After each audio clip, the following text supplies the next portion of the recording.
Great. Hi, everybody. Thank you for joining us for the second in our series of webinars for the Committee on Environment and Sustainability. This will focus on the work of the Environmental Process Subcommittee. So we're going to hear from some good speakers today. We'll do more introductions in a moment, but we'll hear from Minnesota, Oregon, Ohio, and Utah. So we've got a lot of interesting stuff coming up for you. But first, I just want to give some quick notes on the platform itself. So as you can hopefully see at the bottom of your screen, there's a Q&A tab, Q&A box rather. And as our speakers are presenting, if you have questions, please put them in the Q&A box. AASHTO staff and our presenters will help monitor the questions and we'll hold, you can ask them as we go throughout it, but we will ask each speaker questions at the end of their presentations.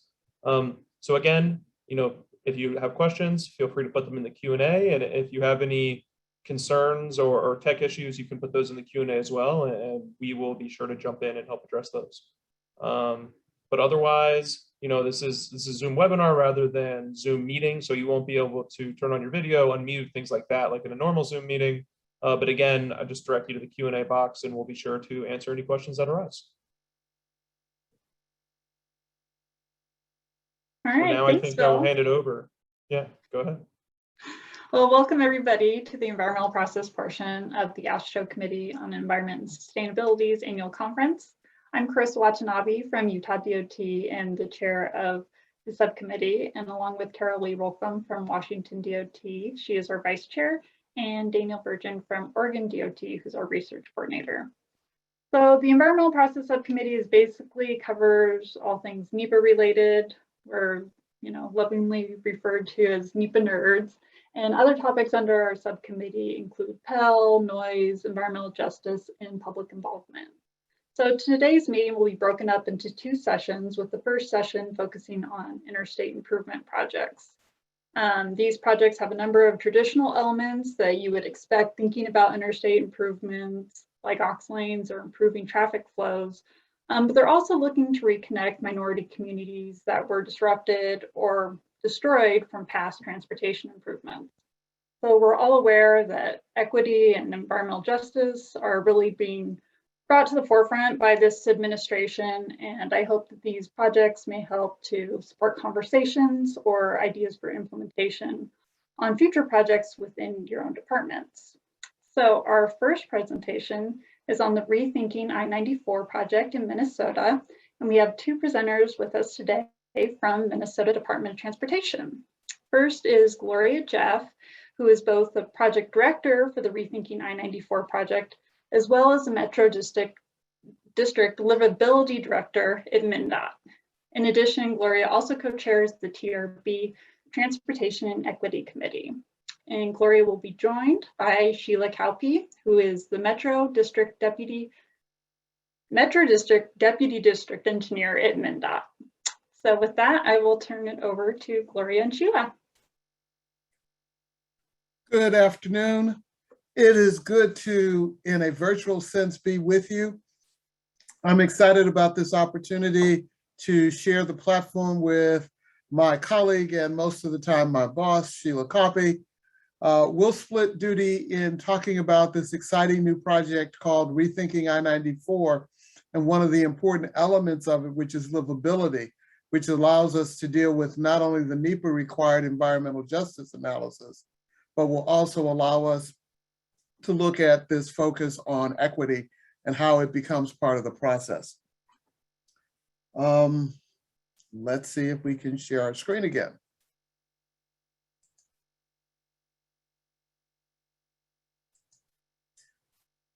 Did I make it this time? You did. Excellent. As you can see from this initial slide, the portion of I-94 that we are focusing on basically gets us between the two downtowns of the Twin Cities. On the eastern or far right end is the city of St. Paul, and at the left end or western end is the city of Minneapolis, with one rather large distinctive feature, which is the Mississippi River, which actually functions as both a natural border and an opportunity. what we hope to accomplish in today's slides is to give you a little bit of a sense of the history. This is one of those sort of quintessential interstates that was constructed in the early 1960s when the mission was to quickly, efficiently, and as cheaply as possible connect places of production with places of consumption. And at the time, there was not necessarily an excellent regard for the communities and the impact on those communities through which that roadway was being built. We'll talk a bit about the approach of the project. This project has had multiple phases, so we'll talk about what we did in our community outreach initiatives in phase 1, a bit about some of the unique attributes of the corridor, a look at a very interesting community-led project initiative with which technical expertise is being provided by the agency, but which the agency at this moment, place, and time is not legally responsible. And I'm gonna let Sheila explain to you what that really means in English.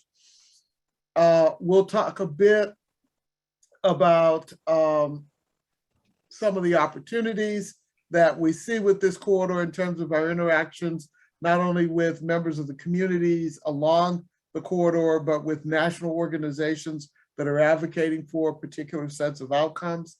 We'll talk about livability, which is a 7-pillared framework that focuses on issues that are of concern to the community and clearly extend beyond the transportation needs. And then we'll spend some time entertaining your questions and bringing about some final commentary to our presentation.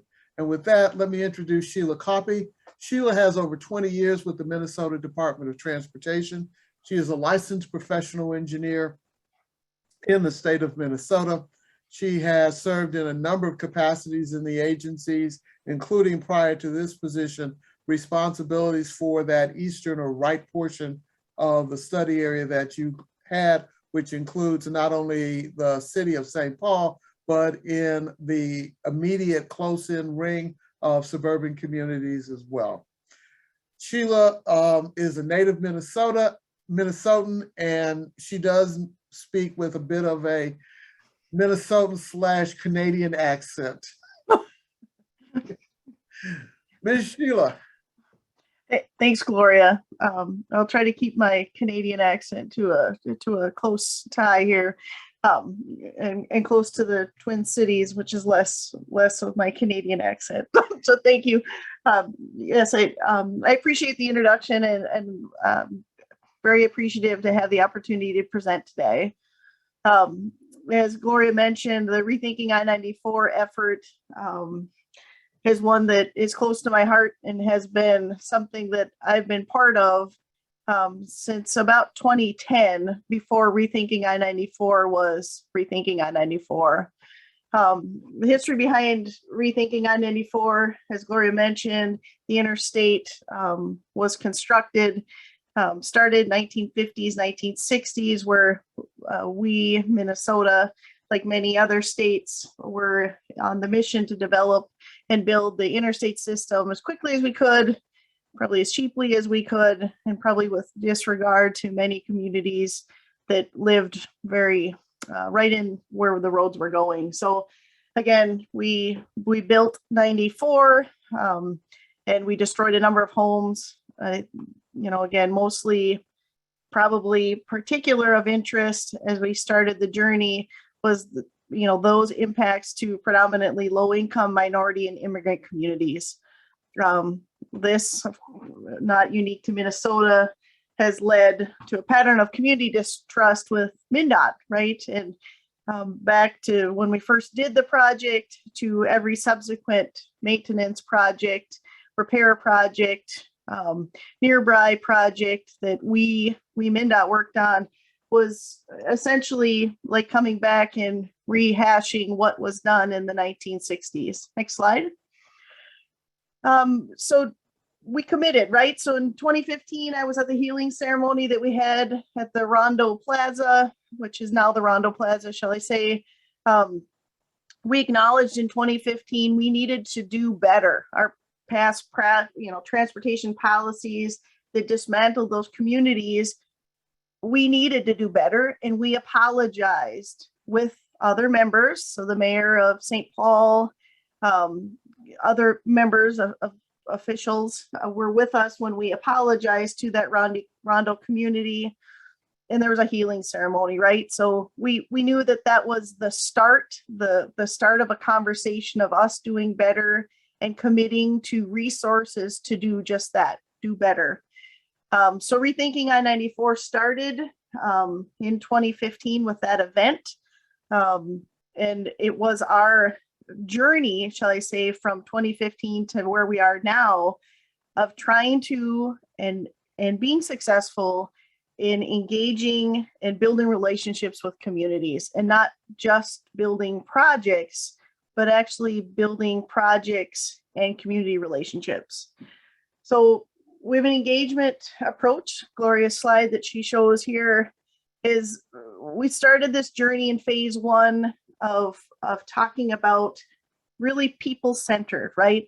This wasn't about, funding necessarily right away from the get-go. It was about, well, what do people want? What are people expecting of, the roadway network? Is it essentially being in their backyard? What are the things that are important to those community members that lived along the corridor? We wanted to put people first. We wanted to be adaptable because, again, it was a different approach than what we had historically done, even to the point from 1960s to 2015, right? We wanted it to be adaptable, not to be on a super fast schedule. We wanted to be able to kind of meet the needs of where the communities were. And we knew that there would be impact where people live, work, and gather. And we wanted to make sure that we were listening.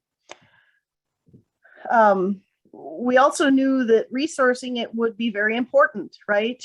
To not just say, again, beat on a schedule, but do more than what we would be required to do by building relationships and listening to community. So more than the minimum. We wanted to really get a handle on what communities and do some demographic information.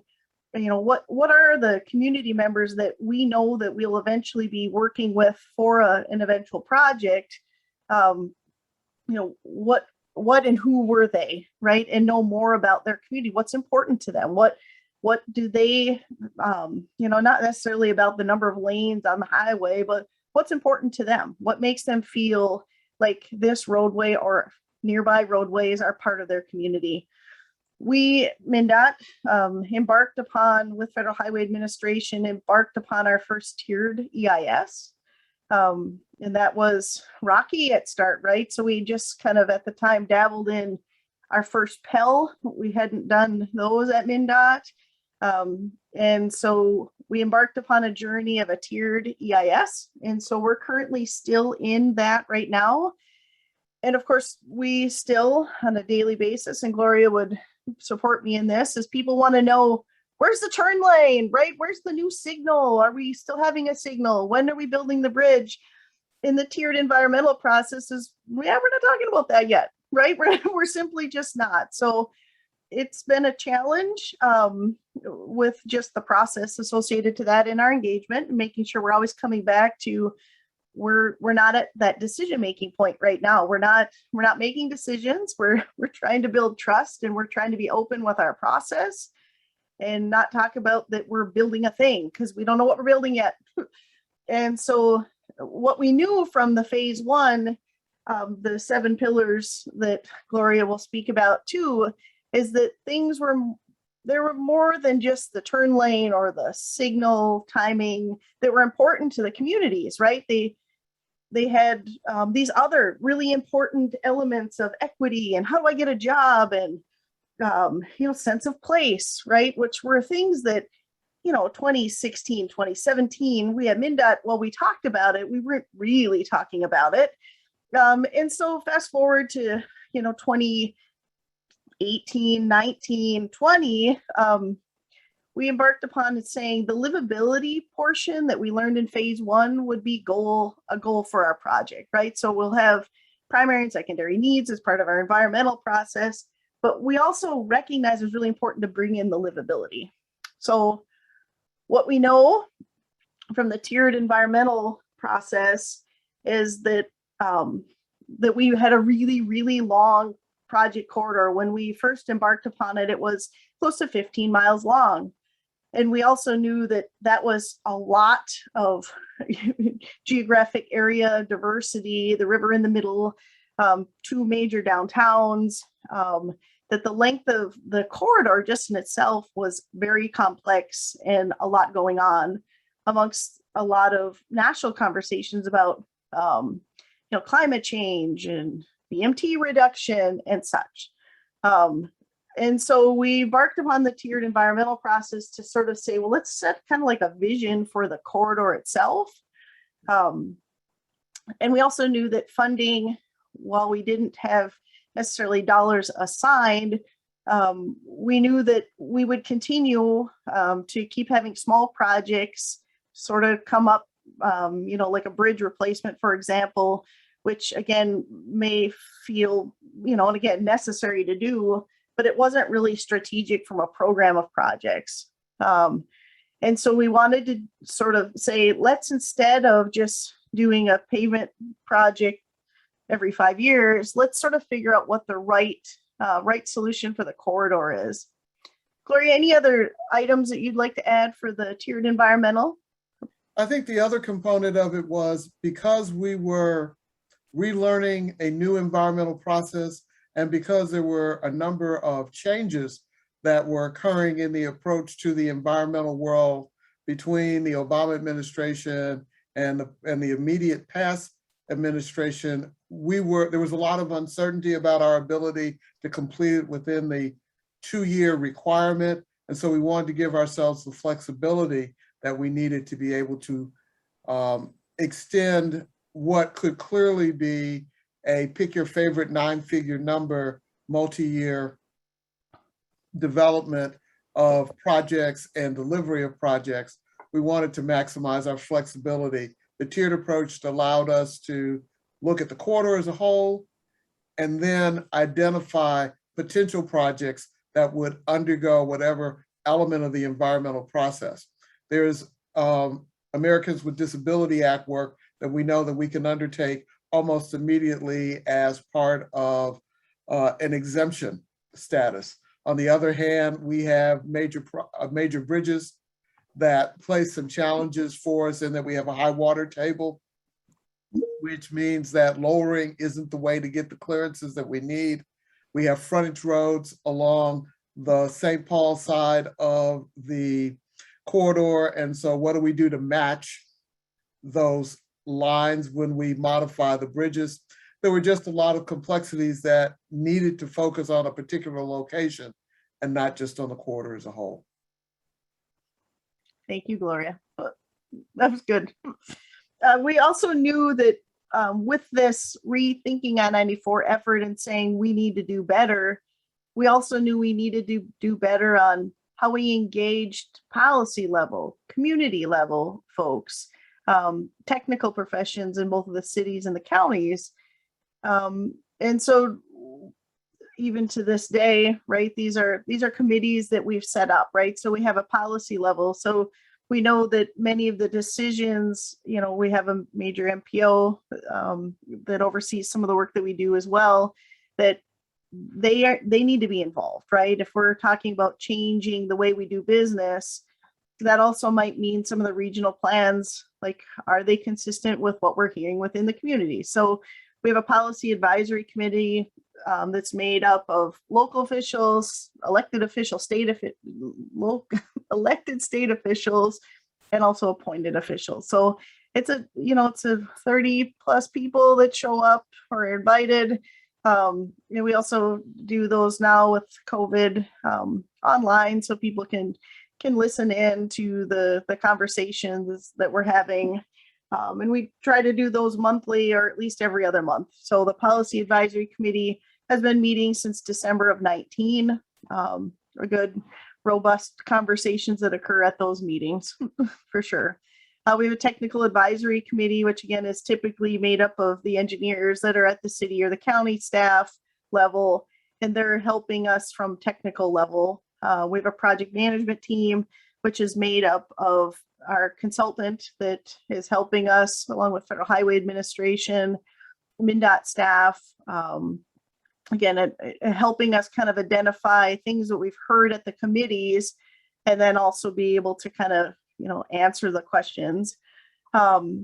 We have another group that isn't on here, but it's called the Policy and Planning Group, that is made up of what's non-traditional, right? So we, at the time, 2015, I would say historically, MnDOT would have engaged with the city engineers, for example, on major projects like this, where the Policy and Planning Group that we have set up meets with just like it says, the planning folks at both of the city and then also the county level too. So different conversations, right, about land use and what policies sort of are things that we should be thinking about, or we suggest some things and they have a robust conversation as well. So that's been definitely an asset to our project organization as well. We have, NEPA working group that's made up of internal and external staff, where we're having, kind of conversations. Gloria's quick to bring up, kind of things changing in the outside world that we should be aware of and be thinking about. So that's been helpful. Probably from this group here, she might be learning some things. So very appreciative of that. We also have a community advisors group, community leaders group, which is made up of, just like we say, community that, advisors that can help kind of inform both directions. It's not they just don't sit at a meeting, listen to some stuff and then don't do anything with it, but really kind of employing them to sort of have conversations with their networks, share information within their networks, and kind of bring it back to our group as well. They're also a group that sees some of our public engagement information early to help provide some feedback. Does it work or not? What might be some suggestions to help meet the needs for their communities. And the modal committees as well. So we have a bike ped working group, we have a transit working group.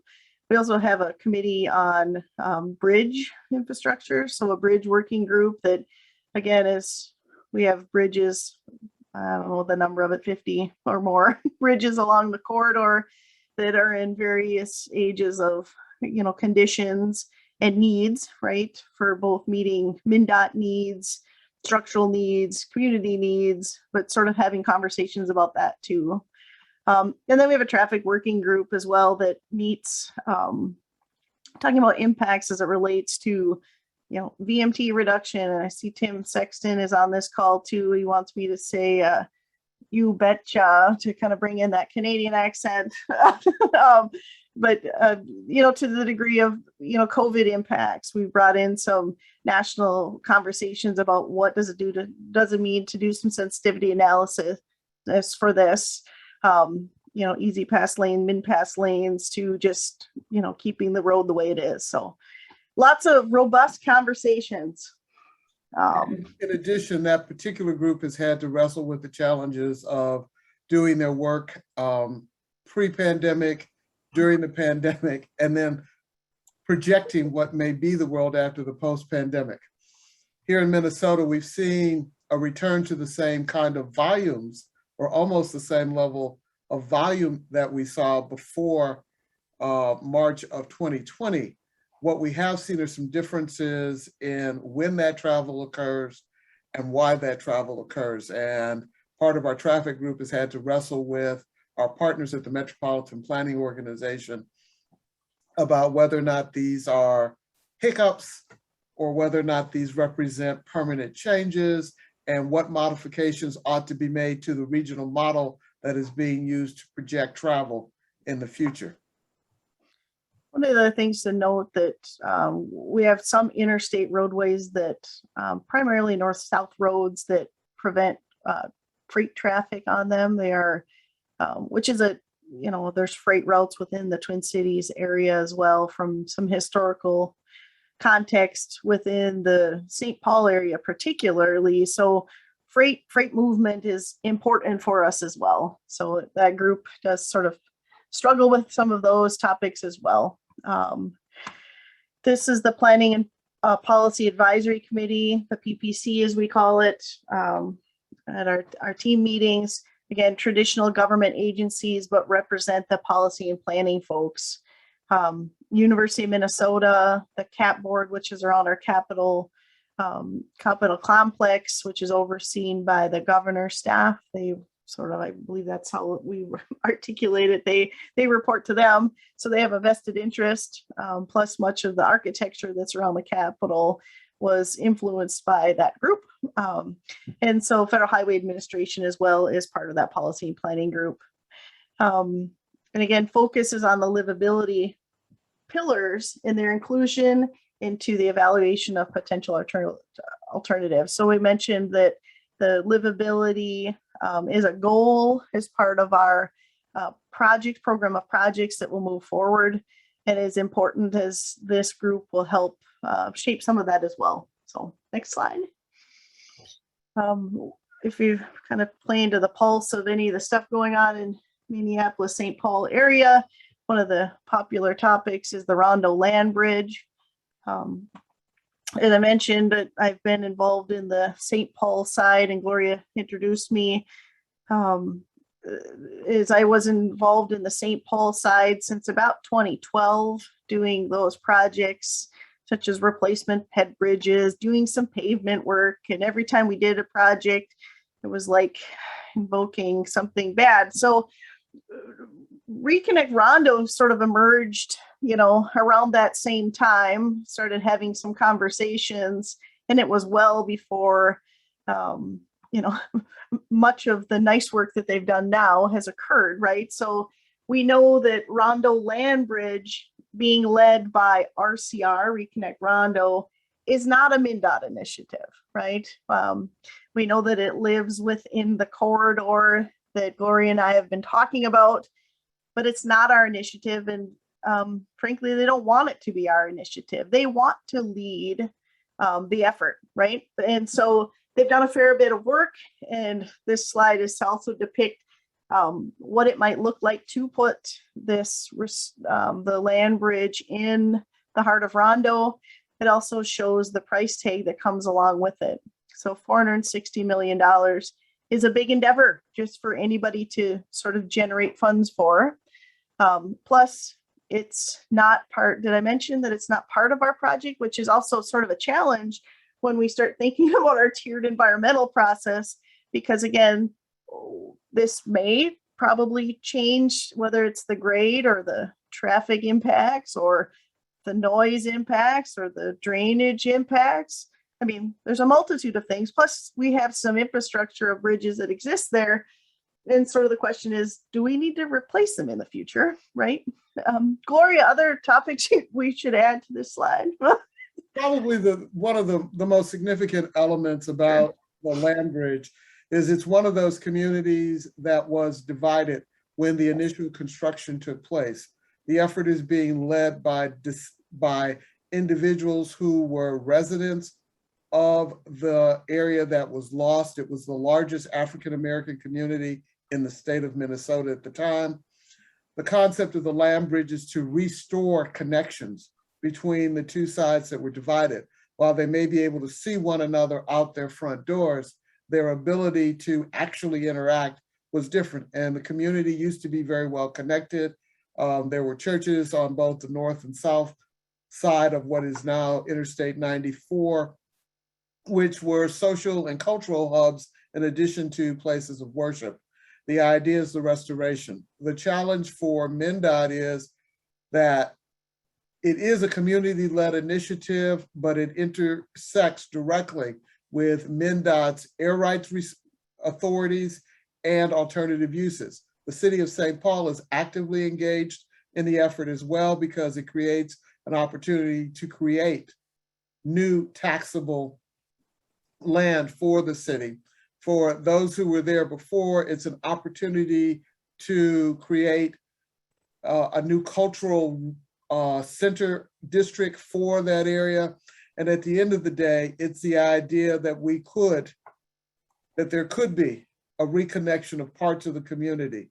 They recognize that they're not going to restore what was there before, but what are the opportunities, as they describe it, to engage in restorative justice so that as they move forward, that their previous role of being overburdened and underrepresented is not repeated in decision-making as we move forward.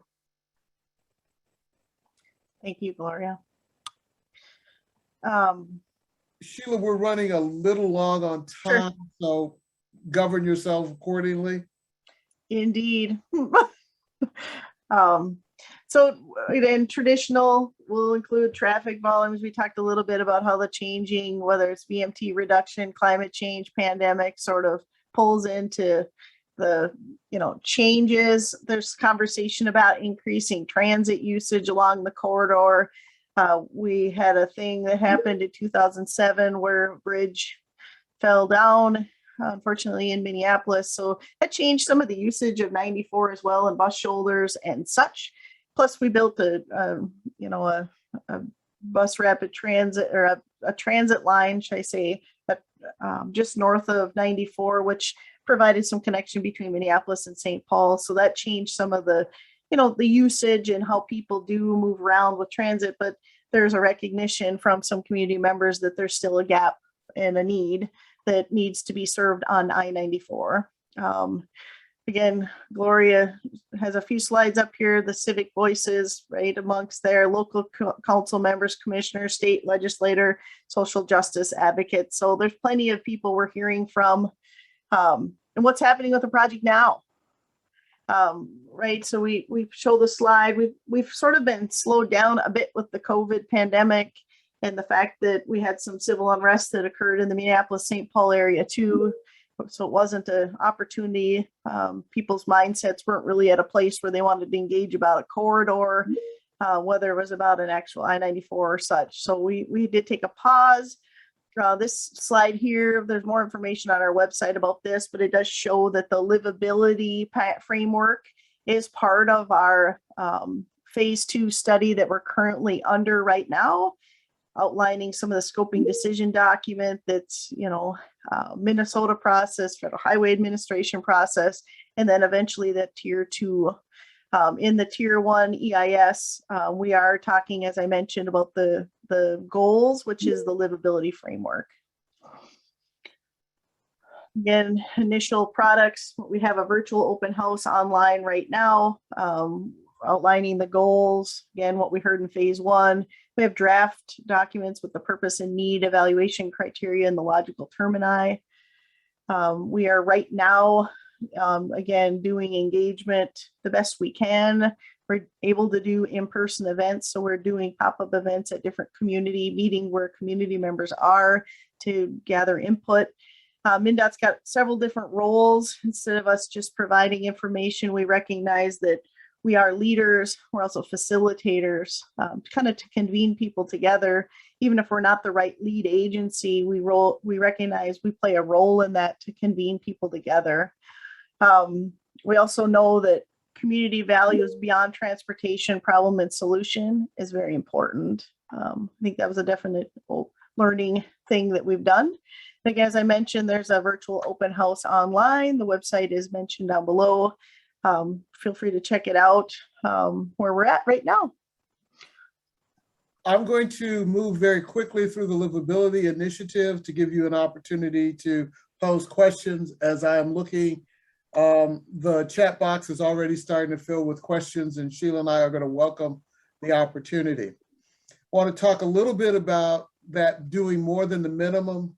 While the traditional environmental processes require us to look at a number of things related to the transportation need that has to be addressed and what actions are necessary to mitigate for addressing that transportation need.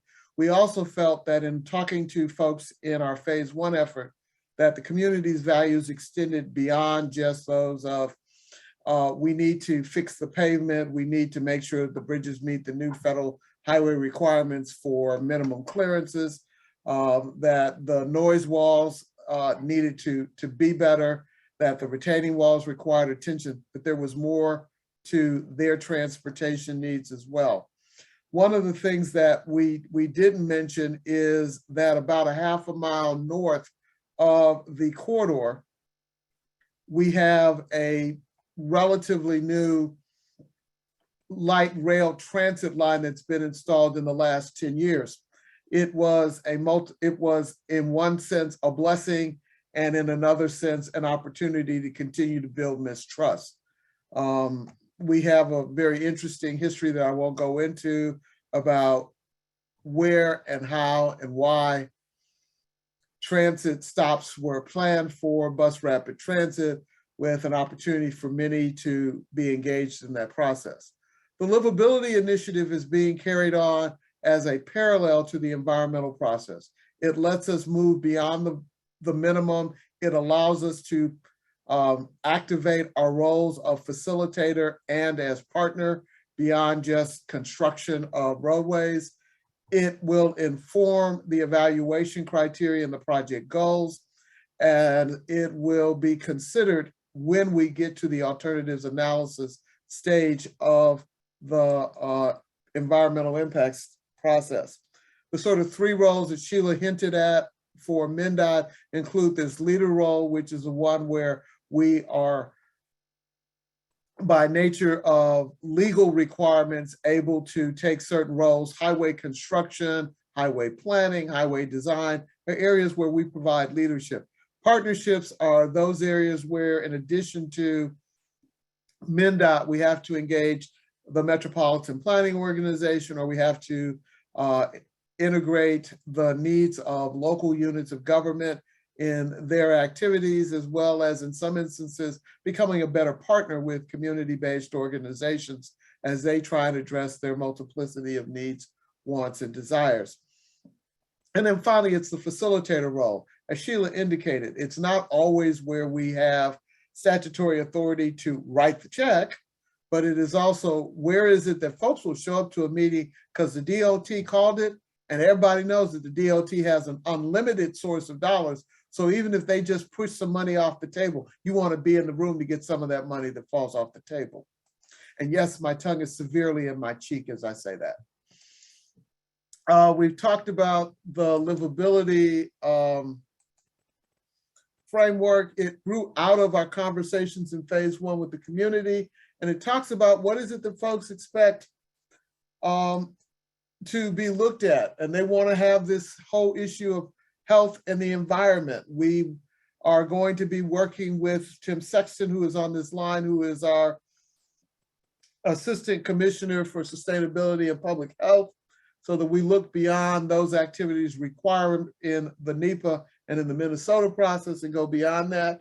On the economic side, we're going to get engaged in economic development, and maybe not in writing checks because we don't have the authority, but in partnering with the cities, the counties, the private sector, and looking at opportunities for economic development, retention of businesses in the area, and quite candidly, to fight off displacement that sometimes accompanies investments in new areas of public dollars. The idea that there's an important sense of place. People want to not be the we talk about in aviation about the flyover states. Well, the communities along the corridor don't want to be the fly-through communities either. They have a unique sense of who they are. We have the University of Minnesota. They have a medical facility that they don't want folks to drive by, they want folks to drive to.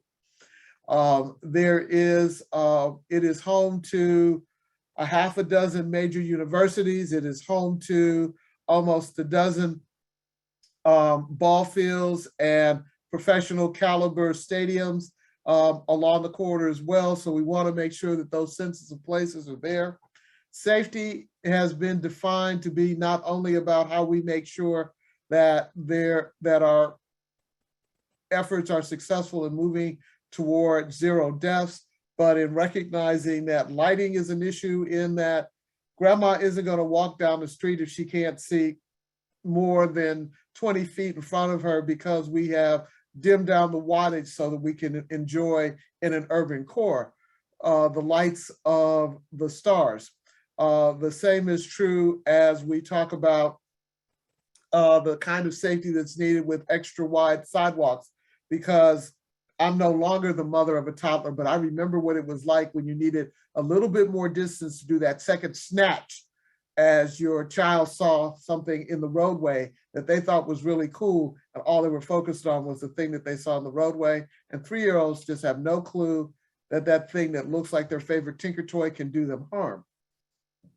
It's also a recognition that as folks look at, even in a state like Minnesota, folks ride bikes in the wintertime, what do we need to do to protect them? It was the idea that we needed to go beyond the sort of traditional safety statistics and look at what happens with regard to personal security. The other two pillars have to do with an issue that is very much front and center. I talked about connections in that, again, we divided communities, whether it was the Rondo community, whether it was the two sides of the University of Minnesota that separated the main campus from faculty housing, to the fact that we have students on the south side of one of our major universities in the area, and the campus, which is located on the north side, as well as a large immigrant population. We also use this as to be where and how we talk about equity and trust. And equity in the Minnesota definition looks at the issue that everyone has a fair distribution of the benefits and the burdens. It isn't just did we spend the same amount of money in those places, but is there equity in the distribution of the burdens? And historically, that has not been the case. The livability outcomes are, we are producing a series of livability papers that reflect not only what is being done by the Minnesota Department of Transportation, but also what is happening with our partners at the cities, the counties, and the Metropolitan Planning Organization, as well as some activities being undertaken by the University of Minnesota and our Capital Area Planning and Architecture Board. We are also providing within those documents a series of recommendations for policy changes, projects, activities, program initiatives that might be undertaken as a result of that. I have rushed through this fairly quickly. I hope that we have given you a lot to think about. This is the website that will get you to Rethinking I-94, as well as the Livability Initiative. And Carissa, I just took a breath. Please feel free to jump in. I know that there are questions in the chat box. Yeah, well, thank you, Sheila and Gloria, for sharing details of this massive and robust project with us, as well as how you're looking to do things different with the livability framework. So I think now we'll turn it over to the AASHTO staff to ask questions that we've received from the viewers. Sure, yeah. So we have a few questions in the chat. First is from Darlene, and she asks, how much of a role does your MnDOT environmental lead play in these groups and committees? If the only environmental advisory group, do you have any challenges with transmitting environmental risk, legal, schedule, etc., to the other groups before they make decisions? Has this been effective? Any lessons learned? I'll start. Sheila, feel free to jump in. The environmental advisory group is composed of our environmental leads within the Minnesota Department of Transportation. Because we are doing a full-blown environmental impact statement, we also have involvement with the coordinating and participating agencies, thank you, that represent not only the traditional transportation groups, but include groups like the Water Quality Board. It includes the air quality folks. I mean, we have the full bank of environmental groups at both the federal and state level involved. And because we are doing a simultaneous satisfaction of both state requirements and federal requirements, and believe it or not, they're not all the same. There are things we have to do for the state process that do not correspond to activities that have to take place at the federal process. But what we've learned is you put everybody in the room together so that Environmental Protection Group A doesn't tell you to do something that Environmental Group D is going to have a problem with. Everybody raises the issue in the room, you work it through, and therein lies the resolution. So yes, it has been effective because we have all that we can identify as the right players in the room from a regulatory standpoint. Nice. Okay, so our next question is, have you looked at the Reconnecting Communities pilot program included in the bipartisan infrastructure bill passed by the Senate on August 10th as a potential source of federal funding for the Rondo Land Bridge? Yes. Sheila, go ahead on and talk about. Yeah, again, the federal monies. yeah, the Reconnect Rondo initiative, and folks have been doing quite a bit of lobbying and asking for dollars associated to helping fund that giant endeavor that, hopefully will for them result in a land bridge. They work closely with MnDOT and our top staff as well to say, well, what if federal dollars came to Minnesota? And so can local, a local nonprofit, for example, get those dollars? And what does that mean? And what does that role play with MnDOT, right? Because we're embarking upon a separate journey, right? And they have their own journey. So yes, they are pursuing every opportunity to find dollars. Is that fair, Gloria? I think that's a fair representation. Yep. Okay, perfect. So moving on to our next question is from Carlos, and he asks, how do you take into account the changes, people, politics, and issues that will happen between now and when you prepare the NEPA Tier 2 documents years from now?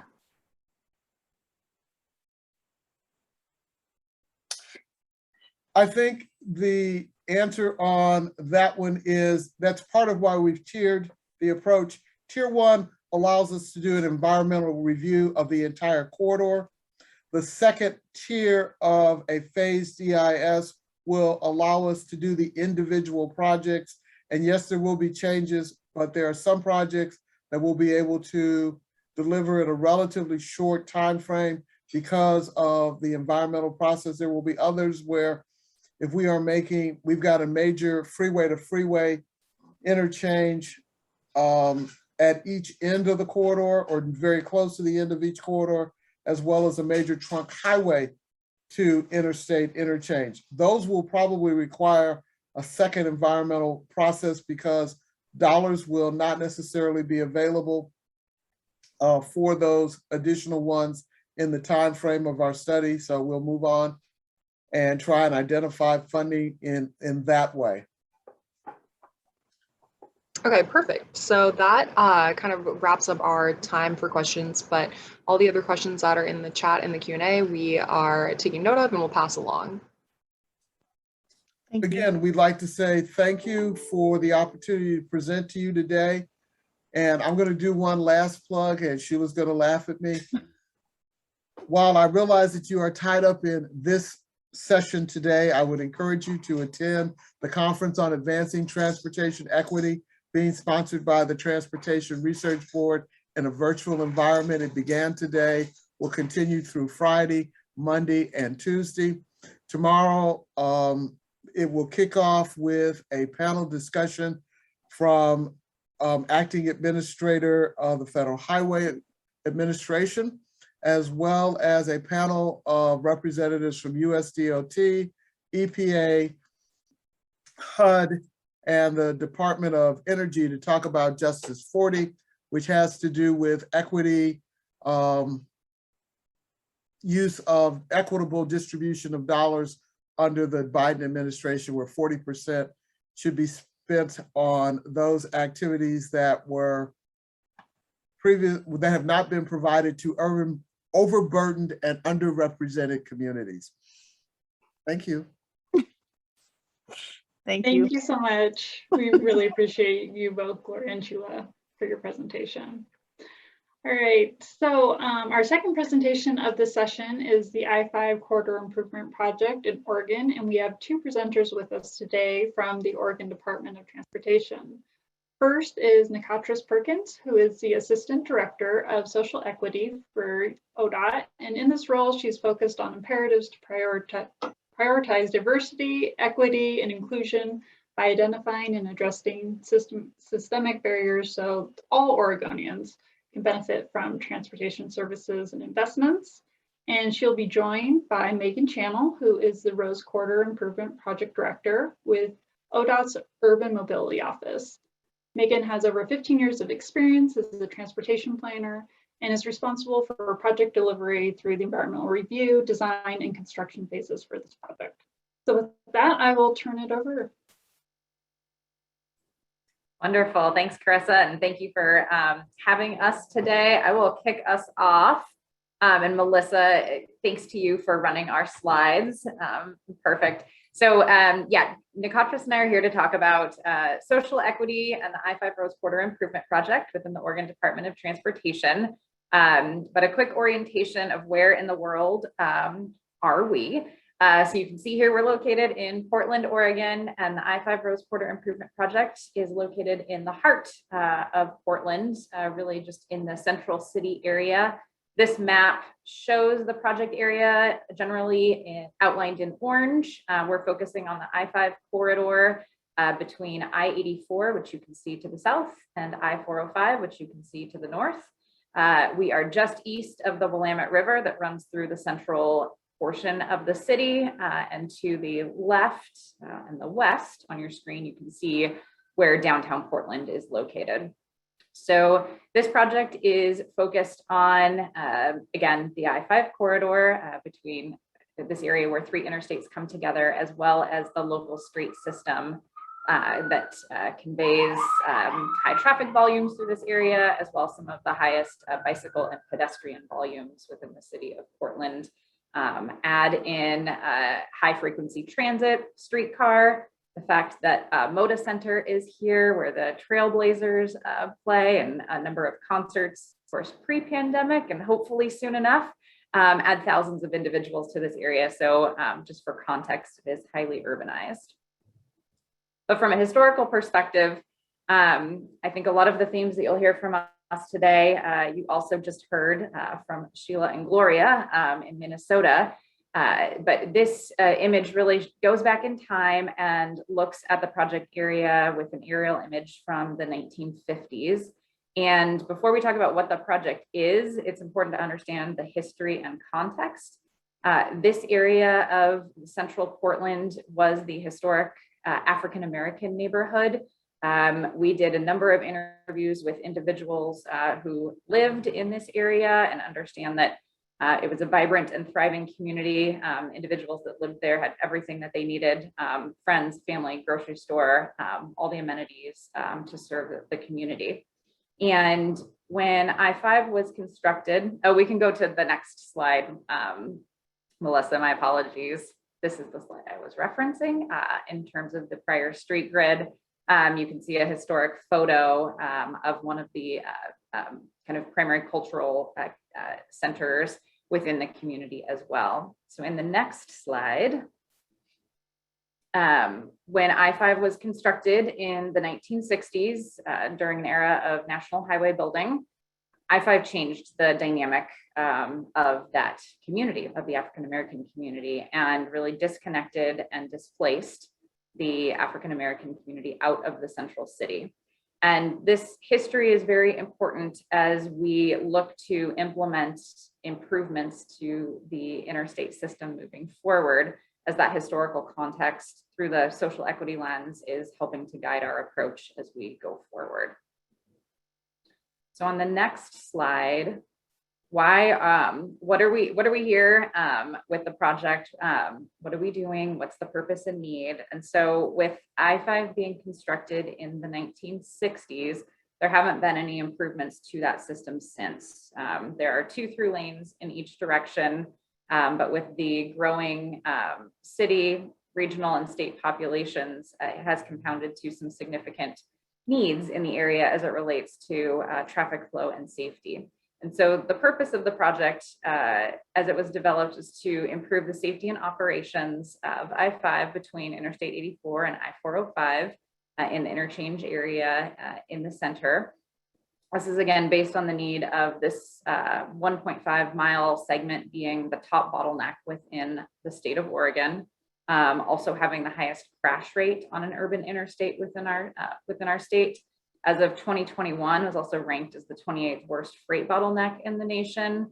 with significant congestion seen in this area on a daily basis. And so given that need, looking to transportation investments to address that and improve safety and operations. On the next slide, just a note here that there has been decades of planning work that's gone in to address those longstanding safety and operational needs on I-5. And given the history of the project area, again, our guiding factor has really been to refine the scope of the freeway improvements through this planning process to still address those safety and operational needs, but in a way that minimizes the need for additional private right-of-way, helps reduce the project costs to be effective with public dollars, and reduce adverse community effects so as not to exacerbate the harm that was done when I-5 was originally constructed. So through this process, ODOT partnered specifically with the city of Portland, and say most significantly in the 2010 to 2012 period, and really looked at what I call two plans, one process. The city's land use plan was done concurrently with ODOT's transportation plan for this area. So leveraging that partnership, exploring more than 70 different design options for how to address the needs in this area to get us to the current design that we have today. And this culminated in the adoption of one recommended design concept, which was previously supported by our Oregon Transportation Commission and Portland City Council back in 2012. So this is the planning process that really brings us to the project that we have today. Thanks, Melissa, for going to the next slide. This is a highlight of the different project elements. You can see on the screen here that we have the I-5 mainline improvements. Again, that is the addition of auxiliary lanes and shoulders to the I-5 mainline to help give drivers more time and space to merge and weave where these three interstates come together, and adding shoulders in spaces where there are minimal shoulders today. So space for disabled vehicles to pull out of the way of traffic or emergency responders to get to an incident within the area as well. Our project does include highway covers. I know in the prior presentation, you heard reference to land bridges, very similar. Our project does include highway covers because in order to do the improvements to the I-5 mainline, we do have to take down the structures that currently cross over I-5. And so rather than rebuilding those as independent roadway bridges only, came up with a solution for the community to build these as wider bridges or a highway cover or a land bridge for a space where new community uses could be put on top.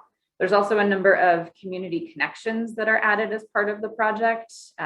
New roadways shown in blue on the north side of the top side of the screen, as well as a bicycle and pedestrian bridge shown in purple on the south side, as well as a range of local multimodal street improvements in the local interchange area that is shown in green. I will just add that in addition to the physical features of the project, this project is very much focused around creating jobs, and the timing right now, the urgency of creating jobs as we look to recover from the effects of a global pandemic. ODOT has not traditionally used alternative delivery methods. We are delivering this project under a CMGC approach, that's construction management general contractor. Means we bring on our contractor early in the design phase. But the significance of this is that our contractor partners with us, and we're working to develop a disadvantaged business enterprise and workforce program that helps break down some of the barriers for added participation from small minority-owned businesses and kind of help building that pipeline and career development in the construction field. I'm going to pause there and turn it over to Nikatris for the next couple of slides to talk about our Office of Social Equity.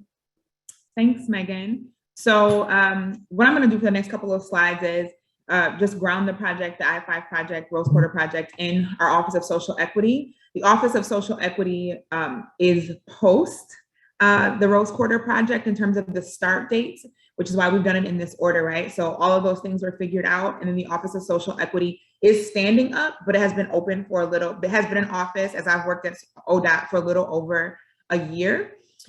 This slide has a whole bunch of information on it, but I do think it really paints a picture of what the office is trying to do. The Office of Social Equity is relatively small. It's new. It's a new direction for ODOT. It's a new way of doing business. It's a new way of thinking of things. And even the language we're using in this space are things that are very new for how we're operating. One place that we've seen a consistent rub is that there were already things that took this into consideration, specifically when we think about environmental, right? There's environmental justice, there's cultural resources, there was the environmental geo team, and all of those and many more, especially around environment, that were really thinking about what it meant to ensure that environment was protected in spaces.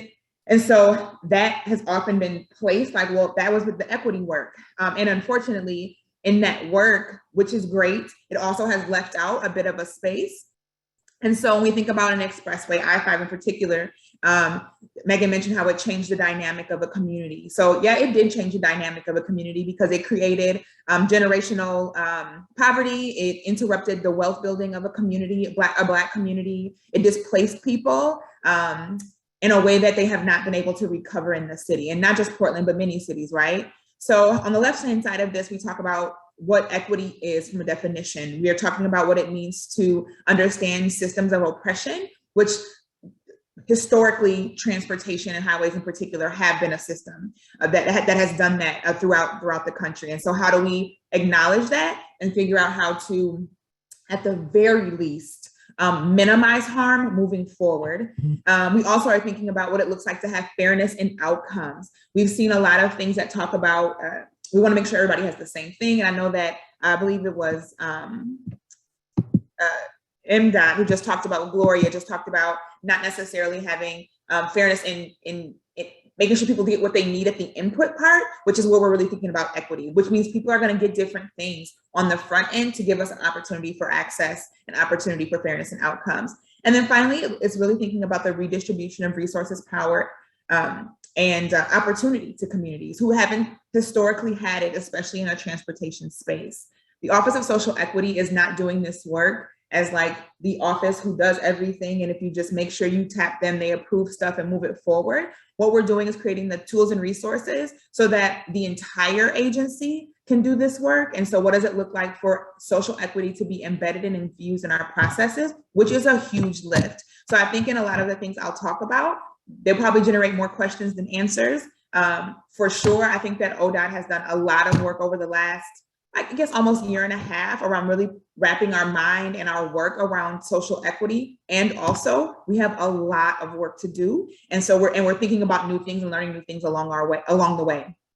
The middle kind of just talks about the 4 buckets that we're really thinking about in terms of social equity. And at the end, we know that even with the Office of Social Equity and us saying that it's a priority, in this moment, you cannot necessarily look at what we've done or what we're doing and say, oh, look, they're prioritizing social equity. So we recognize that, and we are doing the things necessary so that when you look at our agency in 2030, you do see that.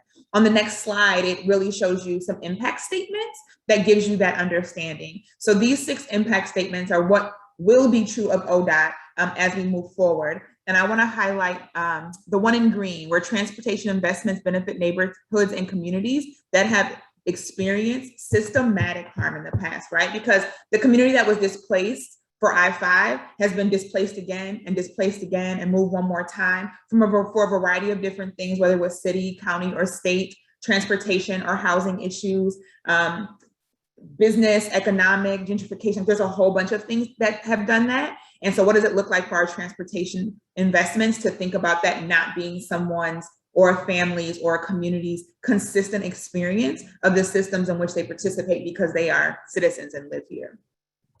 If you go to the next slide, one way that we're starting this process is really to just provide a high-level social equity lens. So ODOT is not the only entity in Oregon that's currently working on this. All of our state agencies are, as well as our Department of Administrative Services. So we're currently aligning plans to give people blueprints and toolkits to really go deep into this work. But as we do that, we wanted to start a high-level social equity lens that gives people 4 questions to really think about their work. This social equity lens also includes an index that allows us to see a state map where people have experienced disparity, adverse conditions, are underserved, a lack of support, and oftentimes are not part of either being consulted or involved when it comes to community engagement. And so in looking at those spaces, you can see very stark pockets in our state where people are over the age of 65 from diverse racial and ethnic backgrounds, are living with disabilities or differently abled, are living in poverty or under the federal poverty line, and then also are have limited English proficiency or their language of choice is not English, right? And so in that space, we're asking people, you know, how have those communities been informed, consulted, or involved in terms of what's happening next? How does the project that we're doing or the program that you're doing, how are the needs of the people who have been excluded? How are they being addressed in this situation? Does this affect the index area? And if so, are there opportunities to address their economic or health disparities? And that's a really big one because oftentimes, as well as the next one in terms of can we increase safety or access to this community, even if it is not the technical purpose of the project? And so I think this question actually, those last two questions actually really kind of fold into what Megan was just talking about in terms of the purpose and need of the project. So when we start thinking about, and if we've done more projects, like really thinking about NEPA, there's so many huge systems that it's like, it's not just ODOT, it's the Department of Transportation, oh, it's the whole United States. And like, how do we really figure out these systems? And project need, purpose and need is one of those places, right? So purpose and need, you're really looking to address a transportation problem. And how do we define that? Is a transportation problem that communities are being displaced or that they have significant health issues based on where an expressway is, or at this moment, no. And so that's not what we can write in that space. And so how do we help put a lens on things that allows us to think about that and solve for those problems as well for communities that have not always been taken into consideration in terms of the benefit of a project. The next slide, I actually think we're going to skip because I'm looking at the time, but really we're just thinking about environmental justice, and I was going to go into the different ways that, like, breaking this down in terms of what it looks like to do this and how we are, what is meaningful involvement, fair treatment, is there a strategy? How is that strategy communicated? And social and economic efforts, and how efforts or intentions don't always see impact. And sometimes we don't do a very good job of joining those two together. But I want to spend some more time kind of digging in more to I-5 so that we can talk about that specifically. Awesome. Thanks, Nikatris. And this first slide, I'm gonna go through a couple of kind of early lessons learned that have incorporated our evolution of learning and starting to take action on the social equity pieces. Nikatris already hit on this one, really around an environmental process, the distinction between purpose and need, and maybe broader goals and objectives. So for the purposes of the I-5 Rose Quarter Improvement Project, we are still early in our project development process, but we do have and are completed with the environmental review phase. So we do have an approved environmental assessment and FONSI, finding of no significant impact. Those were approved by FHWA back in November of 2020, so coming up on a year ago. And we're at about the 20% design milestone for the project. And so one key lesson learned during our environmental phase was, again, acknowledging the importance of the purpose and need statement, but as well as those supplementary opportunities, objectives that are made possible by the project improvements that are, again, a bit additive to the core of the purpose and need of the project. So an interesting dynamic here as well, as Nikatris has pointed out, is that Rose Quarter started well before we had an Office of Social Equity in place. And so we were kind of doing this, I'd say, a bit of an awkward dance and kind of a step process of staying the course on our environmental documentation for Rose Quarter while trying to infuse elements of social equity and our learnings along the way as the office has been stood up. And part of that and has been the project adopting project values.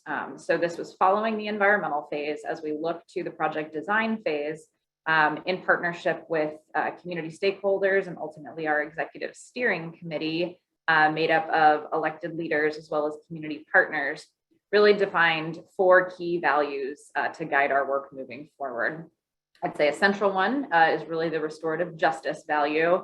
And in the context of Rose Quarter, this value is really aimed around advancing social and racial equity, resulting in positive change, elevating voices of the community, ensuring that the community that was primarily harmed when I-5 was constructed has an elevated voice in the decision-making structure so that the infrastructure investment benefits the community, historic Albina community that was harmed. There's also a value around community input and transparent decision-making. Again, having the community involved and informed throughout our decision-making process in a community-connected, transparent, and inclusionary way. The mobility focus is around increasing connectivity for the traveling public and the local community, but also thinking about who is traveling and how are certain populations or demographics traveling through the project area. So it's one thing to consider kind of modal equity around, distribution for your local streets on roadway versus bicycle versus pedestrian versus transit uses. But that next step of who is walking, who is biking, who is taking transit, and what's the right approach for prioritizing uses of the system.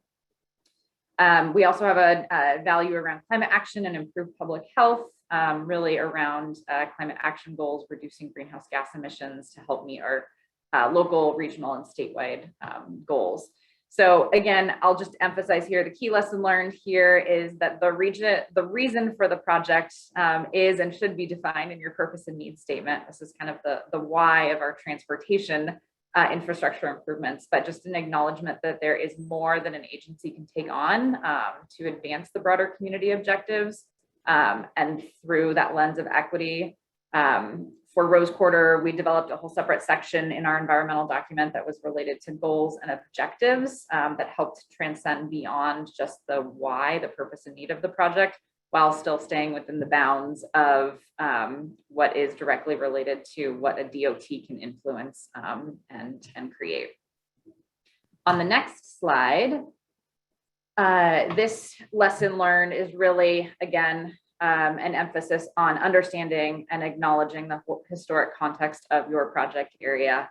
This has been critical for how we've moved forward with Rose Quarter. Again, making sure that we're not exacerbating the harms of the past and building partnerships for the future and how our transportation infrastructure can support and catalyze community rebuilding.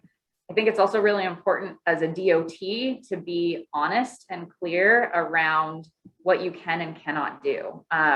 We hear from the community around the value of restorative justice of, well, you built I-5 and it displaced hundreds of homes.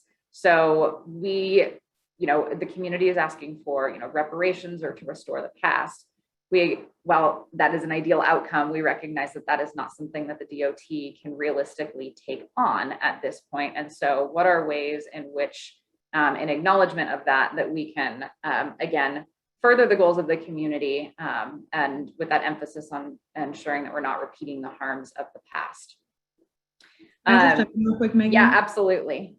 So I wanted to say, based on what Megan just said and in the slide previous to this, which you don't need to go back to, that it's important, I think, for us to just recognize that these are early lessons learned and therefore pieces that we're still trying to figure out and therefore things that we're also figuring out for other projects. So two things from that. One is that doing these projects, they're not going to always go well at the very beginning. And for a lot of people, even within departments and on teams within ODOT, it freezes them because that discomfort of doing it wrong means that we're not doing it at all, but it's necessary to do it. So restorative justice or any of the values there that we used, we got into a point where your values are great. And then how do you measure them? You valuing that means what in terms of the outcome for the community? Because what ends up happening is, as any organization, any agency, and ODOT in particular, right? We are talking about like, this is what we value, but people can't see that. They're not connecting what our output is, what our impact is to the things that we say we value.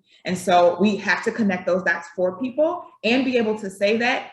And I'll use restorative justice in particular. That was a audacious goal in terms of it being a value. And we could have done a better job of defining what we thought restorative justice would look like from the very beginning.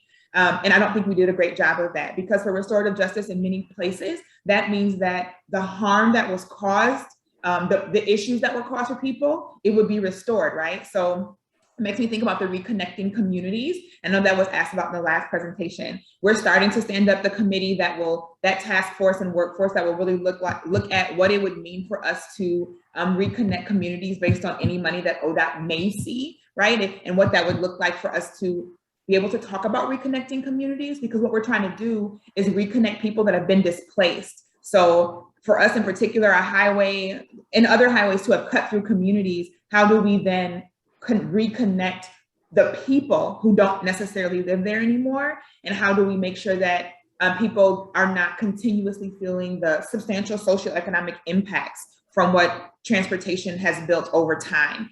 And so those are still really big questions. And so I don't want people, one, to get frozen in it or feel like, well, we have no idea how we would do this. But so our early lessons learned are, I hope, helpful and like, yeah, and we're still moving, and all of these things don't necessarily, they didn't go well, and we're still trying them on other projects, trying something similar, pivoting a little bit, because we need to be able to connect dots for people, or else they're not meaningfully engaged, right? And we're not rebuilding the trust that we lost over time.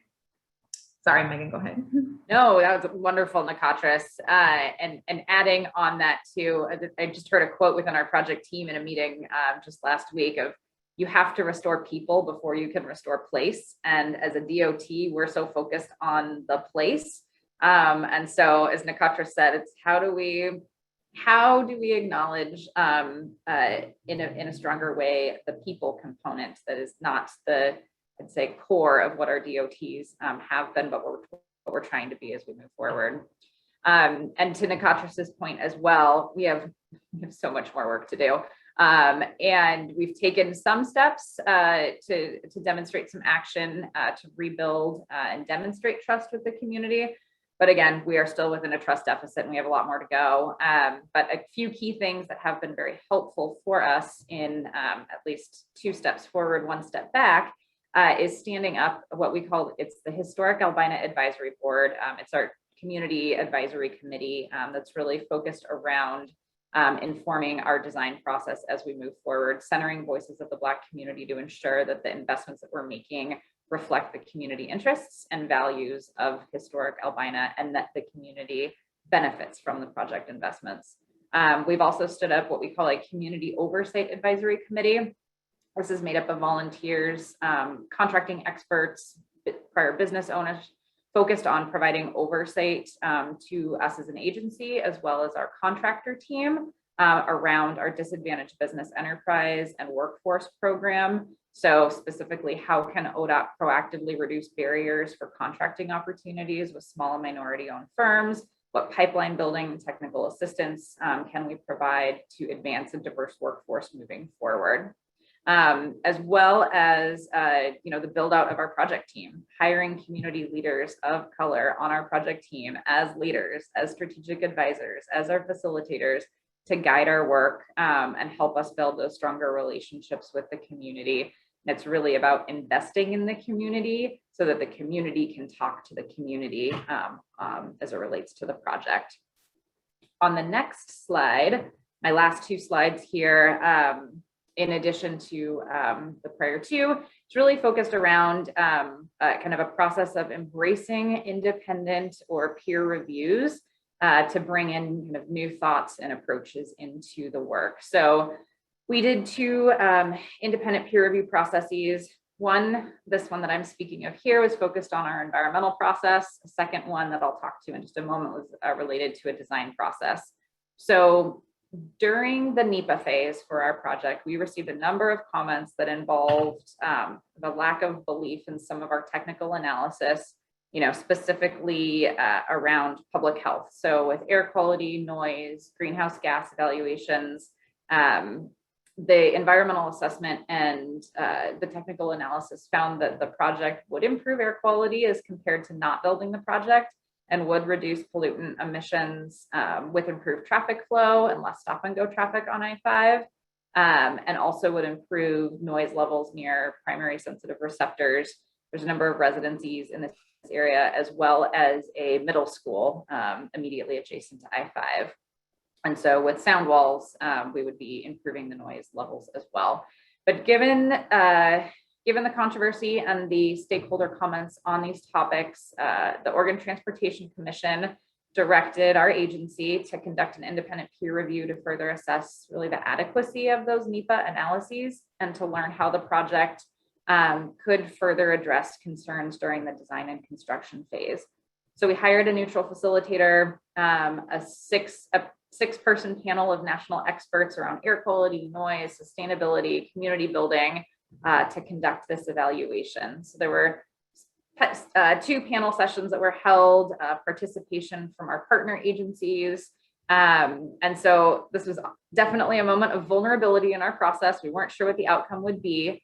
But in the end, I think it really helped bring credibility to the process. And so based on the review of all of the project information, as well as the comments and information shared, the panel did conclude that our NEPA evaluation and findings were appropriate, but did give us some ideas for how we could do better in future NEPA documents or different kind of construction mitigation pieces that we'll be taking into consideration as we continue to advance the design and get into that. So again, peer reviews can provide greater credibility to the analysis, a step in helping to build better trust, also helping to debunk some of the misinformation around the project's effects. And so something that we will definitely want to carry forward in consideration of future projects as well. And on my final slide, I'll jump to a peer review around the project's design, and in this case, specifically the highway covers. So during the environmental assessment public comment period, and really since that point, which was back in mid-2019, we have received a lot of community requests around what should go on top of the highway cover. To be, considering the accommodation of buildings on top, able to be wider or longer to maximize developable space on top of the highway cover. In response to this feedback, we did initiate an independent highway cover assessment process led by an independent consultant team. We brought a number of the stakeholders and partners into that procurement and selection process of the consultant team. So that those that had substantial concerns around this were also empowered in framing our process of evaluating it moving forward. And the intent around this independent analysis was really to identify design scenarios that best aligned with the community vision and specifically the historic Albina community and representation with diverse perspectives from the Black community. So this independent team conducted community workshops, worked closely with our advisory bodies, and developed a suite of design scenarios that modified our baseline project design. Key community priorities were around maximizing space on top of the highway covers, reconnecting the local street grid, but also threading that needle and keeping the project on schedule as it related to the jobs program. So the community recommended a design option around meeting these goals, and our next step in this process is for the Oregon Transportation Commission to consider the community's recommendation, and that happens to be this afternoon, hence my hard stop after this presentation, where we're getting direction from our commission on a potential design modification. But key lesson learned here is, again, that the peer reviews and getting outside independent assessments can help move our project forward in innovative ways, also help build unforeseen partnerships along the way. And in the case of the independent highway cover assessment, we were able to expand our reach within the community as well by bringing on a separate team from ODOT. It again help build some trust, help have some better conversations.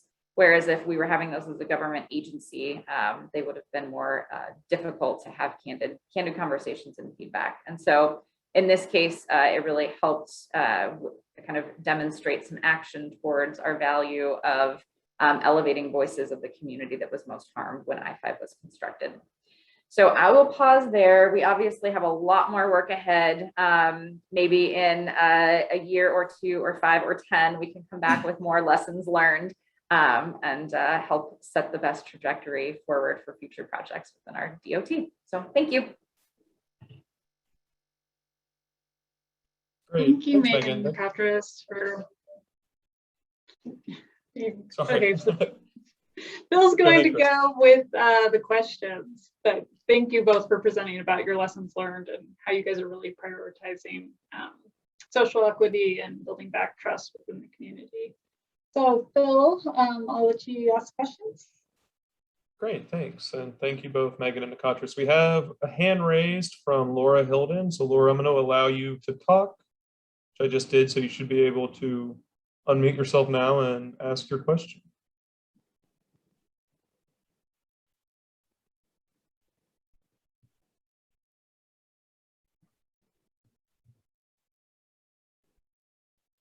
All right, well, Laura, if you are able to unmute, go ahead and ask your question. But we also had another raised hand from Gloria Jeff. So Gloria, I think you should also be able to unmute yourself. So I'll let you go ahead and ask your question as well. My question had to do with one of the challenges that we're seeing is that you have folks who live in the community immediately adjacent to a proposed project area. And then you have the wonderful advocates who bring their national agenda, whether it's climate change or bike and ped or reducing VMT or state DOTs are the devil on earth. And by definition, if they want to do it, it's evil and you should stop them. How did you guys work at the balancing act? Because those voices that I just described are legitimate participants in the process, but when they purport to say, we speak for the community, how do you do the balancing act when those who are representative of the community are intimidated or are drowned out by these more knowledgeable, better funded, better informed, better process-oriented entities? Gloria, that's a great question. And Nikotris, I'm happy to kind of talk specific project, but can defer to you kind of for your thoughts on this as well. Oh yeah, broadly, I think that balance is very, very hard. And I don't think we've done it perfectly. I think one of the things we've done is try to address not all, but as many stakeholders in many different ways. One of the ways we've definitely done it is the community stakeholder groups, because it creates a safer space than to be doing necessarily the public, to be head to head, for lack of a better term, in public,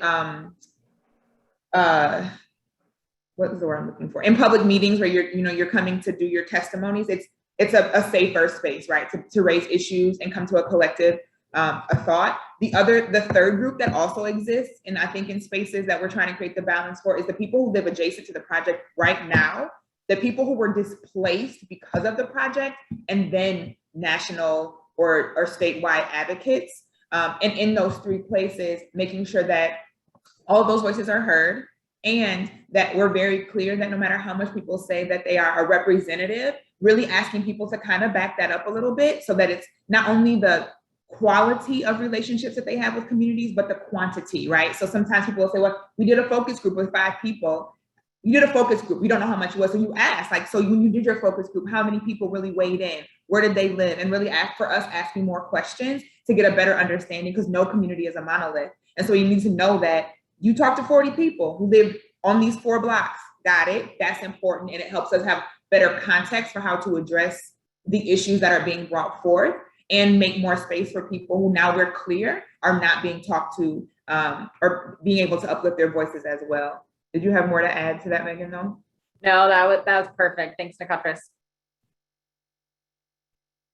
Great, we have another question from the chat here. Was there any or potential for any Title VI litigation for the project? If not, then do you think that your engagement efforts were a part of reducing that potential? I would just say that there's probably always potential for litigation on a mega project and a controversial project. As it relates to kind of Title VI, our focus is on the Black community because of the history of the project area, the impact that I-5 had in disconnecting, displacing, dismantling the Black community in Central Portland. That, however, is not to the exclusion of other communities of color, other communities not of color, but the focus really is around centering the community that was harmed And so in our engagement efforts, that's our primary focus. As we look to the economic kind of jobs workforce component, there's legal bounds around what we can and cannot do, and we are staying tight within those to ensure that their economic opportunities are for all, but also coming from the perspective of this is a rising tide to lift all boats. And if you're kind of addressing, again, the community that was primarily harmed with the construction of I-5, that is going to have a benefit to all communities as we move forward. So that's been our approach. Again, I'll probably add that to some lessons learned as we advance the project, but that's our perspective and how we're approaching it as of now. Great, thanks. Those were the questions from the audience. I have one question for you as well before we wrap up here, but if others have questions, feel free to add them to the Q&A box now. But Nakatris, you mentioned the importance of embedding equity into your work and into the processes that you use in that work. For folks who want to advance some of that work with leadership in their agency or their office or division, what are like the first step recommendations you have for people who kind of want to get the ball rolling on that if they're not in an office that is already being mindful of that? Yeah, I think the first step recommendation is to do something, like to get the ball rolling. Again, I think a lot of us get caught up in, is this the exact right question? Is this the exact right way? The other thing that I've noticed at ODOT in particular is that DOTs look to other DOTs. So the question I get the most is like, well, what are the rest of the DOTs doing? And at first I was like, I don't know, I'll go find out. And then talking to all the DOTs, they're like, I don't know either. We're kind of working on this. And so we're kind of in some water as DOTs where people are new, we're in new territory. And so definitely checking in with other DOTs, definitely looking at the guidance and looking at things that are coming out. And also, it's not new work, it's just new in some ways into how we thought about transportation. So using resources and transferring some of that knowledge and thought to what we're doing in this space, but doing something. I think the equity lens, I think, is probably the easiest part to actually roll out and give people, but it has been very, very hard for people to digest and think about, specifically because of the amount of very linear, measured thinkers that are in ODOT and most departments of transportation, I would guess, right? Like I am offering a question and they're like, okay, so what's the measure and what is the equation for what you're talking about? And there isn't one. There isn't a rubric, there isn't a special guide. And so helping people push outside of their comfort zones in terms of how they think about things and have thought about solving problems and identifying problems, which have been fine, but how do we put a social equity lens on that is not going to be as exact or as guided and measured as the other things that we do. Does that answer your question? Yeah, that's great. Thank you. It's very helpful. Then we have one last question come in here in the Q&A box before I hand it back to Carissa to take us to break. So the last question here, have you had any experiences in hiring community organizations directly as consultants on projects like this while seeking community input and participation? Nakatris, do you want to talk about like our new equitable engagement policy? So yeah, we do have experience doing it. It was on more of a small scale where oftentimes the consultants were subcontractors of our larger part of our contracts. What we have now put forth is an equitable engagement compensation policy, which is an ODOT policy that gives ODOT project managers more space to create that. So either they can, one, create small contracts specifically with community-based organizations so that they can very specifically look at the marginalized populations that we've mapped and make sure that they're not just in being informed by projects, but have been consulted and have been involved in it. And we're hoping that we can get to collaborate one day on projects. And then also making space, because oftentimes being engaged in a lot of different ways for, especially people who are living, who are experiencing low income lifestyles, right? Like in that space, engaging at 2 o'clock or 3 o'clock or 5 o'clock or what that looks like, it's a financial burden for people. And so lifting that burden. So it allows us now also to make sure that we're compensating people for their time because we're using their information, right? Like we're asking, like, how would you like to see this done? What do you want? How would you like it? What does this look like?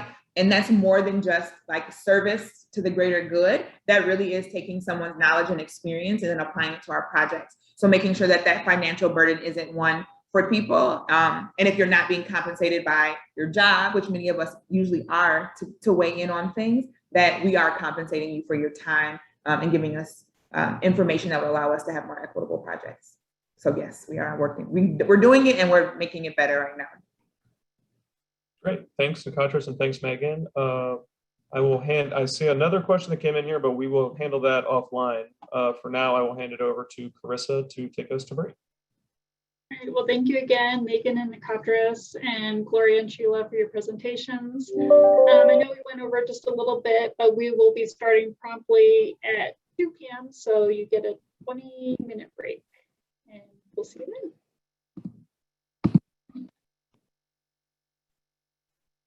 Everybody, this is starting the second session of the Environmental Process Subcommittee.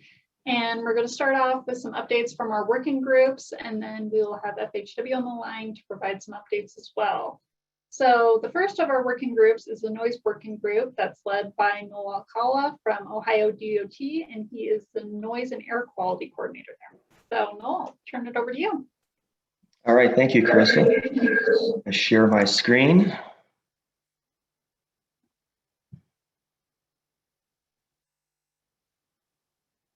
Are we good? Oops. We're good. All right, well, thank you, Carissa, and hello everyone from Columbus, Ohio. So I have been the AASHTO Noise Group Coordinator since March of 2016, so it's been 5.5 years, so it's been a lot of fun. We've got a great group. We've got 80 members in the group, so that seems like a lot. I think it's grown over the years. And we've got bi-monthly calls with guest speakers in some cases. We have federal highway consultants. We had a truck noise expert a couple calls ago, which was really interesting. And we averaged 20 to 25 states per call, and we record minutes. And just last Tuesday on our last call, we had 28 states, so great participation, which surprised me because it was after a holiday. So it was great. And common agenda items we talk about is the noise regulation, 23 CFR 772, the upcoming noise model release, TNM 3.1, state national noise research, noise training events, ways to improve noise modeling, the presence or absence of heavy truck stack noise, which has been a hot topic lately of debate and discussion. And we hope to continue that with our researchers and noise professionals. We also talk about alternative noise mitigation measures, air quality effects from noise walls, which we talked about at great length last Tuesday. So we're going to continue that as an agenda item. And pavement type and variation is another big topic because it affects noise substantially. And we also have our Q&A process, which I talked about last year as well. We have a report. We asked the folks asking a question to check the report before submitting, so we don't duplicate those questions and answers. And I just had one today. And the question was asked 5 years ago, so I sent the results out, and hopefully that's sufficient. So that saved a bunch of time and money within the group. So we've got 600 pages of Q&A dating back to 2010. So it just keeps growing. We had 70 pages just this last year, and 255 Q&As on record. Could be a single question, series of questions, specific project scenario. So we really like this resource. We think it's going to be an important resource for us for years to come, and as even with new folks coming into the industry, great to share that with them. So just want to show some examples of recent Q&As. We had a DOT ask for current noise templates, so we had a lot of feedback on that. States just sent their links to that. We had a DOT ask for if you could use some type of material to drape onto a chain link fence to reduce noise, and us in Ohio actually had feedback on that. We did research on that, so we sent that out. And another question was, someone asked if there's an example of an online open house for noise barrier outreach. And we got a lot of feedback on that as well, because that's been a big topic, as you know, in the last year and a half. And another question was, has any state constructed a noise barrier for a cemetery? If so, how did it meet criteria? And that question actually came from me because we had a few projects we got hit with cemeteries, like happened all at once. So we wanted to make sure we were approaching that analysis correctly. And the last example was, does your state allow barriers on structure? And if so, send specs out. So, really good question, and got good feedback on that as well. Another thing we're doing is noise announcements and sound bites. So we've done 2 rounds already. We're trying to do this every 6 months just to get noise news out there, because I know historically there hasn't been a lot, but I know, there's a lot of noise work going on out there, and I know that. So we're trying to, that last one we posted was in March, and they are on the AASHTO website, worked with Melissa Savage on getting that on there. So thanks to her. And so we're going to keep trying to do that as well. And just wanted to throw some examples of bites out there. It's like in Ohio, we've got construction projects, noise wall construction projects in Akron, Canton, Columbus, Toledo. The ones in Canton consist of 442,000 square feet, 5.4 miles of noise wall. So huge projects in Akron going on right now as we speak. We also completed a research on air quality effects from noise walls and vegetative noise walls. And what we found there, this was from our air quality intern, that there wasn't a significant decrease in PM 2.5 due to noise barriers. But this was a small sample size, and there's still ongoing research from other entities on this topic and past research as well. So it's a popular topic that research continues on. And the last one is we're doing a vinyl fence noise wall project right now. We constructed an 8-foot vinyl fence wall in Northwest Ohio. We tested it for reductions. We're going to compare those reductions to a nearby concrete noise wall in the area. And included in that research is, we don't have the results yet, but we think it'll be very positive, but that's ongoing. And we're also going to test existing 8-foot and 12-foot vinyl fence noise walls in Illinois and Virginia. Actually, Virginia we already did. Illinois fell through because of property owner notification, questions and issues. So we couldn't do the Illinois one, but we have the Virginia one. So thank you, Virginia, for letting us come over to your state and do some work there. So we worked with the VDOT folks, and they've been great. So thank you guys. Speaking of VDOT, what a great segue, right? So they've got huge projects on I-66. I'm not going to read all this, but they've got 1.9 million square feet of noise barriers on this. Well, 23 miles long, so that makes sense. You're putting up new barriers and also replacing some. So that's a huge project. And then another one here in Fredericksburg, Virginia, I-95, 240,000 square foot of noise wall. Another huge job. Last one on I-64, 377,000 square feet of noise barriers being constructed. So like anything over 100,000 is pretty big. So when you get to these numbers, like the one we had in Akron, huge. So we're going out there and we're helping communities, trying to make their places quieter. And these people want the noise wall, so we don't force it on them. So that's great. And Caltrans is doing some great things as well, research-wise. They researched the placement and distribution of vehicle subsource energy, which is used in our noise analysis for DOTs. And they're showing that assumptions in the current model may incorrectly assign too much vehicle energy to the 12-foot position above the pavement. So that's the heavy truck noise topic that we're discussing, debating on amongst noise professionals. So we're going to keep moving forward with that to try to figure out, what exactly is going on there. Another thing Caltrans did was some berm research, low berm research, meaning 3 to 6 foot in height is basically the definition of a low berm. And their research was similar to what we did a couple years ago or 3 years ago, that berms reduce noise significantly. And their paper also hinted that, the model, the subsource position may not be, accurate.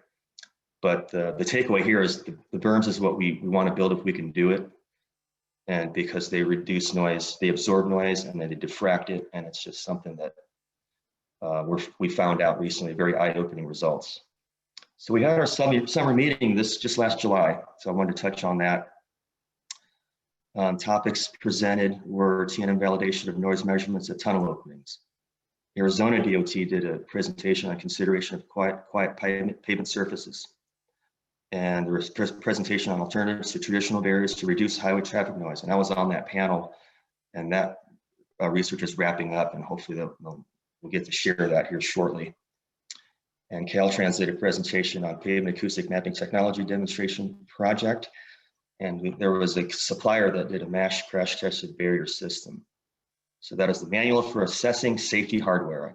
I keep forgetting that, but I got it right there. So MASH crash tested barriers. And the others on the summer meeting as well, and the group, our noise group is called AEP 80. We had a specific noise research session that I thought went really well, so I just want to touch on that. We had strong support for design and build noise walls and DOC policies and practices, so we think we're going to try to get that out in 2022. Same with low boom measuring and modeling. We want to try to get that out in 2022 as try to get that submitted and funded. But the big one the group is focusing on is this REMLS database, which is it's 25 years old, so it needs to be updated. So we want to get that pushed forward and approved and funded, hopefully, and get more accurate data that we could use in our modeling.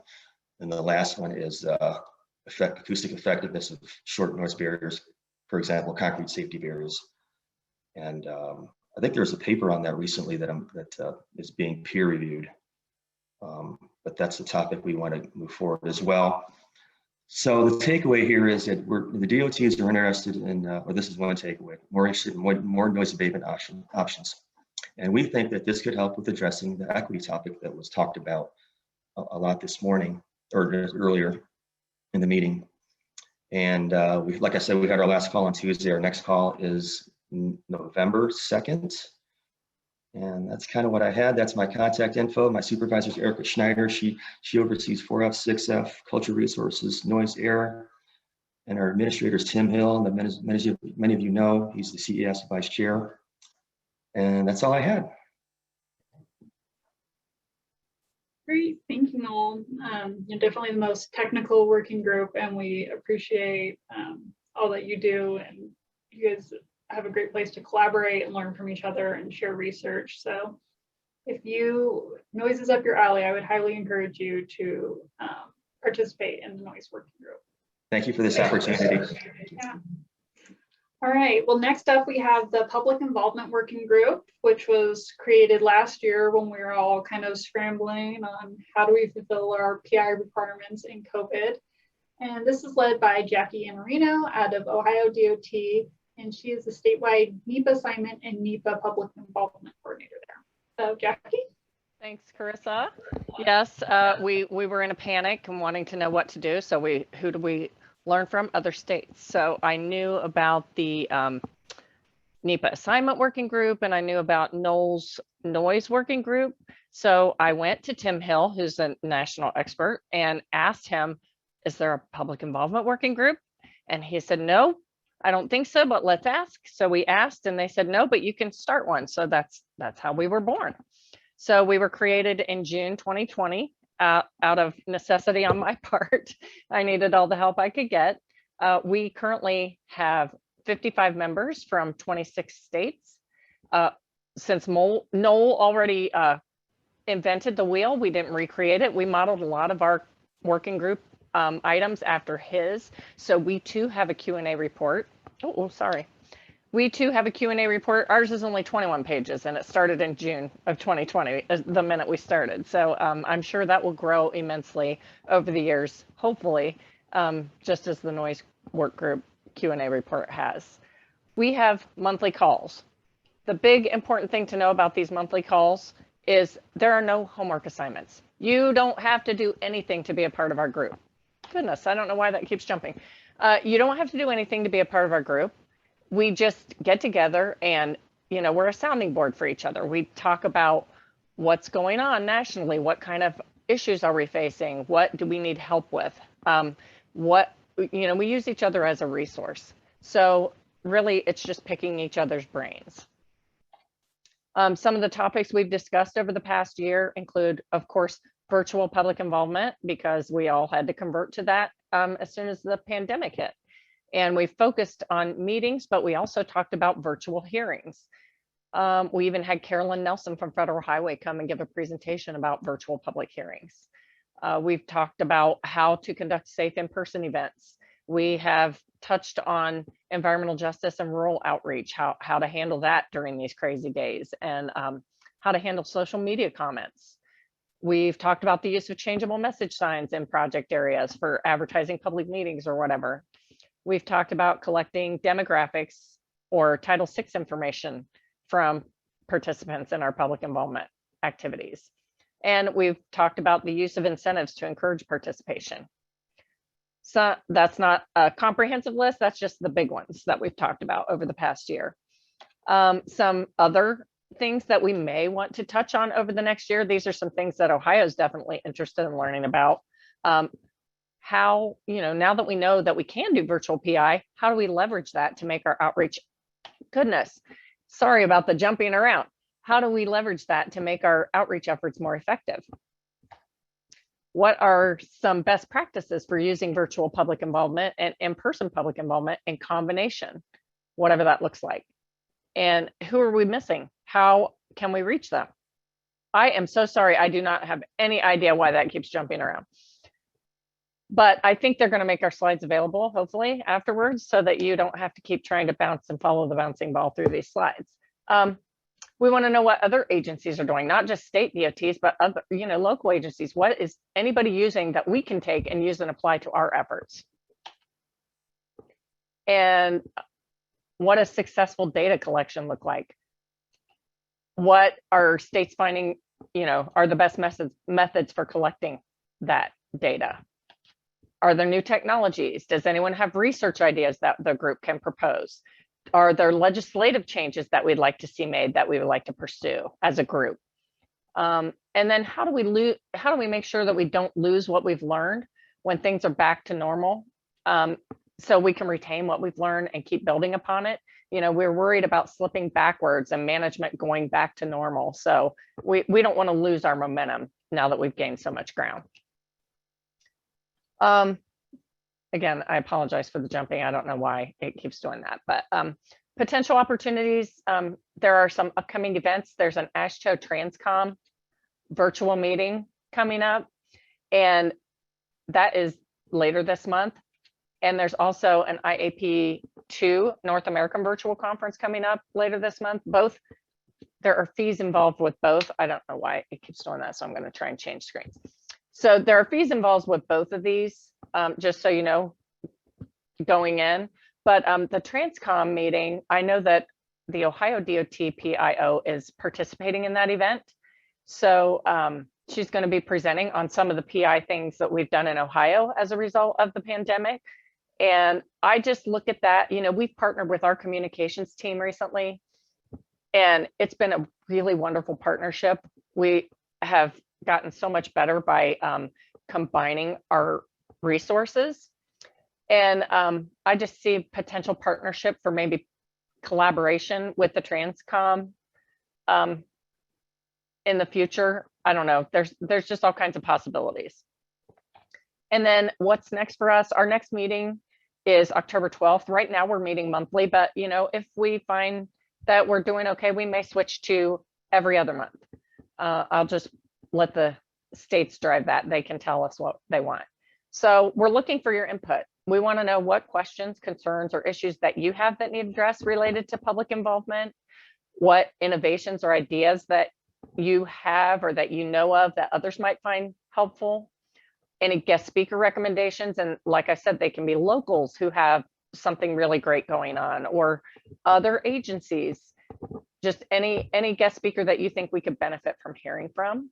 And we're looking for additional states to join us. I've said we've only got about half of the states. The more heads we can put together, the better. So all you have to do to be added to the group, which again has no homework ever, just contact me and I'll add you to our invites. And that's all I have for today, unless someone has questions. And here's my contact information. This is how you can reach out to me to get added to that list. So thank you very much, Carissa. Thank you, Jackie. All right, next up, we have our last working group, which is the NEPA assignment group under the new leadership of Brandon Weston, who is the Director of Environmental Services at Utah DOT.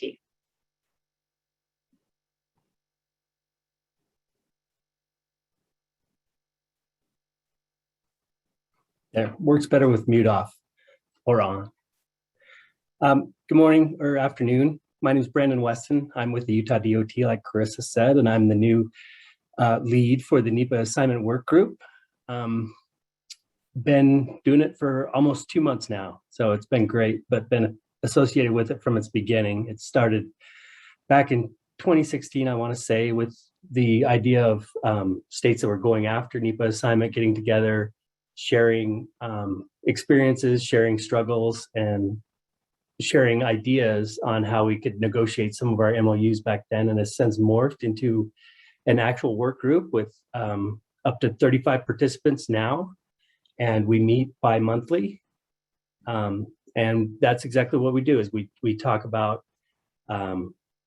efforts to go after a new MOU for a state or renew MOUs within our states, and share frustrations, challenges, ideas, new developments as laws come out amongst each other. It's a very collaborative group, and I know that I've learned a lot and have benefited significantly from the information that I was able to obtain from the NEPA assignment work group. Everybody's always been really willing to share. I've done a lot of plagiarism from this group and some of the efforts that we have going on in our state. So it's a great place to learn about NEPA assignment, and also just stay informed whether your state is going after NEPA assignment like Maine is now, or you just want to stay informed and up to date on what's going on the NEPA assignment realm. It's a great opportunity to do that. And again, I would like to thank Tim Hill and Jackie Oreno from Ohio for making this transition so simple for me. They're both great, and I just wanted to thank them. Right now, that's really all that I have. It is an informal group, just like Jackie's. Not a lot of homework assignments, but there are some follow-up calls and those kind of things when we're trying to help each other and get information out. And so I would say, more than anything, for me, it's been a phone a friend for every issue that I've tackled with here at the DOT. When new things are coming out and we're negotiating a new MOU or renewed MOU, dealing with audits or monitoring events, it's just been a really great support group. And anyone's welcome to join. I will say that I neglected to put my contact information on this series of slides, so I will get that to AASHTO, and we'll get them with what we post with the recording. So with that, I think I will turn it back over to you, Carissa. All right, thanks, Brandon. All right, so next up, we will hear from Daniel Burgeon at Oregon DOT, and he is our subcommittee's research coordinator. So he'll be providing us with an update.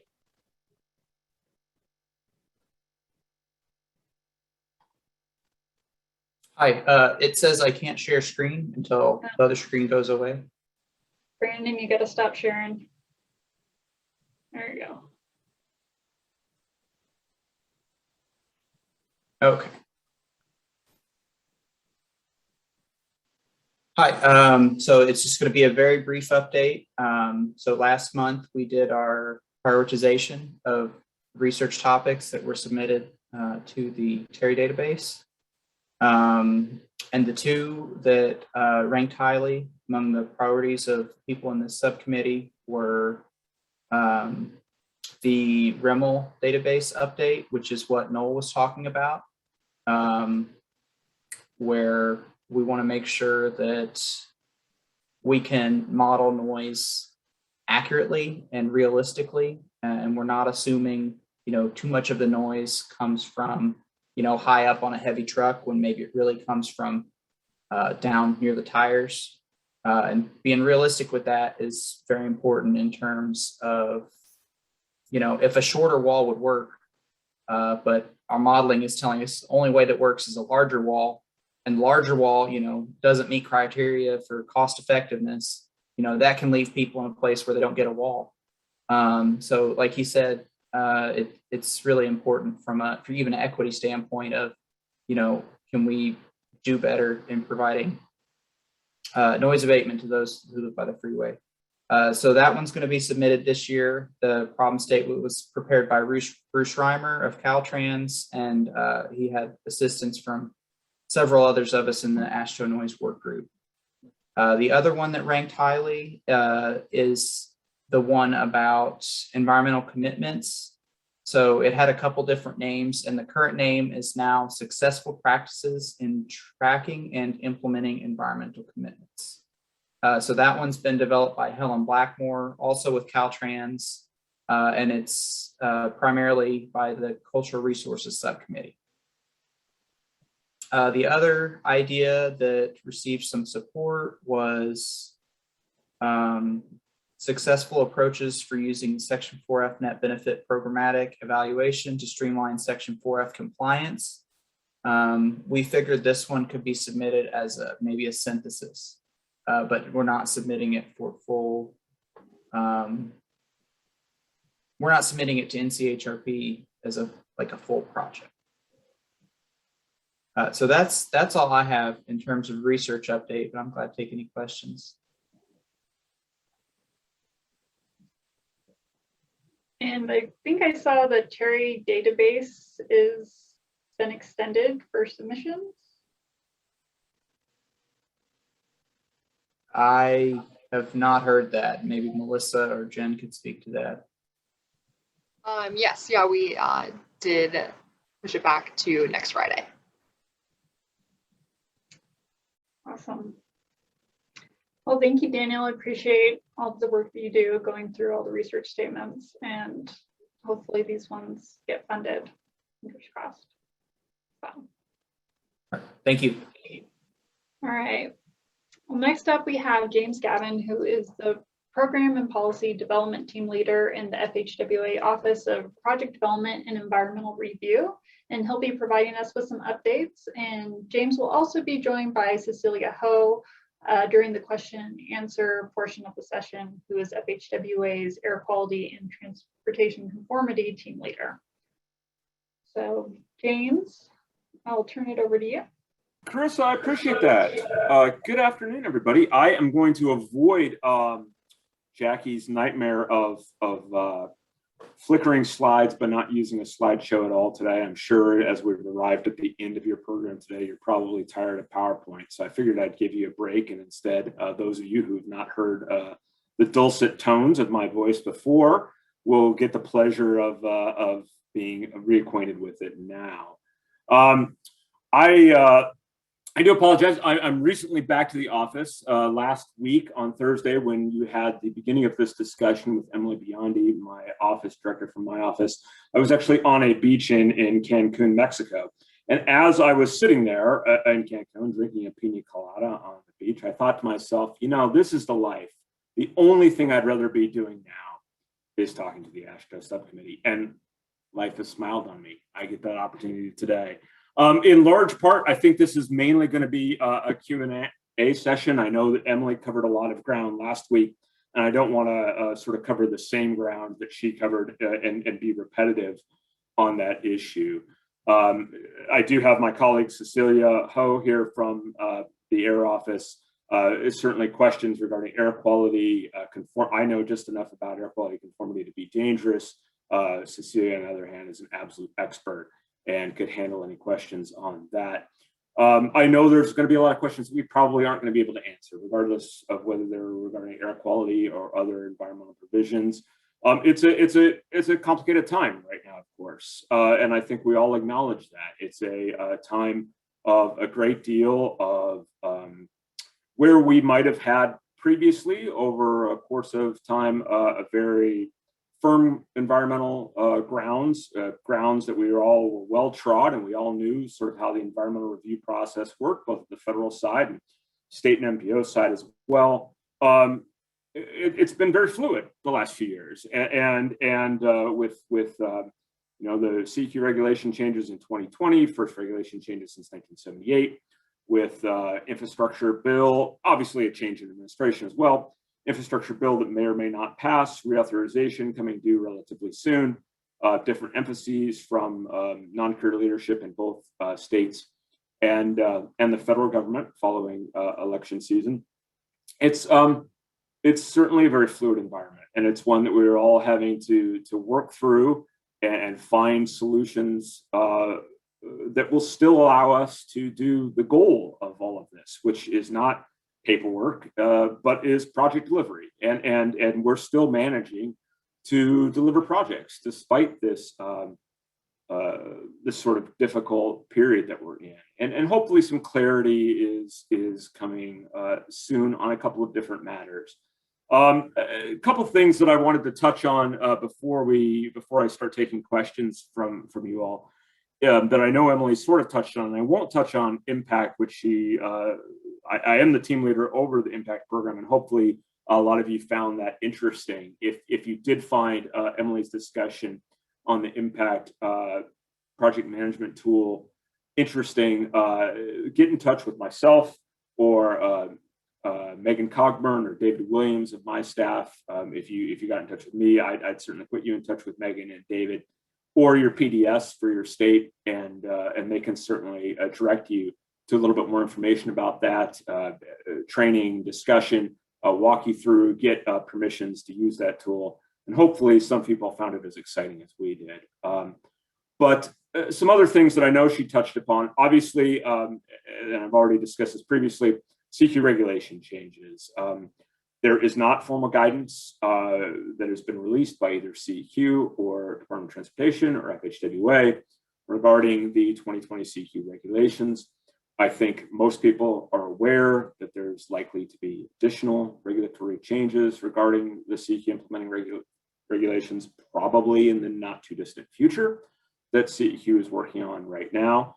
It remains to be seen what those changes are actually going to be, and what format they may take, whether CEQ decides to do a one pass of the regulations and make all the changes that they want to make to the 2020 regs in one regulatory go, or whether they're going to take a sort of a phased approach to that. I think there's obviously positives and negatives of both. It would be nice to get some clarity, which might suggest a one size or one regulatory pass would be useful. And the problem I think that comes with multiple regulatory passes is, of course, there may be projects under the 2020 regs, projects under 2021 version 1, 2021 version 2, but it's also very difficult to get a comprehensive regulatory changes out the door quickly. And there may be some provisions, and I know AASHTO voiced concerns over several of the provisions of the 2020 regs. There may be provisions where we'd like to see some regulatory relief, as it were, sooner rather than later. And maybe the way to do that is to take a phased approach and to hit those sort of high priority items first. As I said, I think it remains to be seen how CEQ ultimately ends up addressing that. But I do think we're all aware that there are going to be additional changes coming down the line. Once those changes take place, I think that'll open the door for putting a little meat on the bones in terms of policy and guidance and some things that help implementation of what are admittedly relatively, sort of structural, skeletal type of regulations, and they certainly require, I think, over time, a little bit more beef added to them, as it were. I know Emily also talked about environmental commitments, and this is something that I am working with Melissa at the Center for Environmental Excellence on a couple of different initiatives we have going on with regards to environmental commitments. I think there's a great deal of emphasis from new leadership at Federal Highway Administration, probably at the other modal administrations as well, because I think some of this is being driven by at the department level.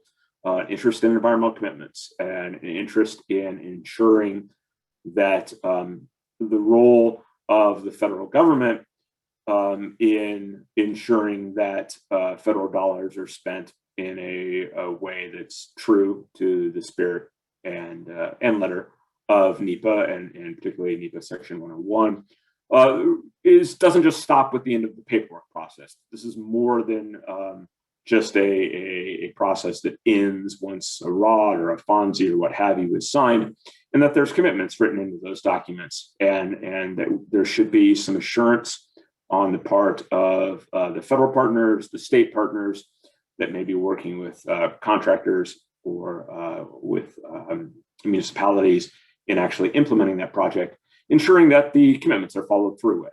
And admittedly, we and I think a lot of federal agencies over time have not always been fantastic about tracking those things and making sure that we follow up with environmental documentation post end of the environmental review process.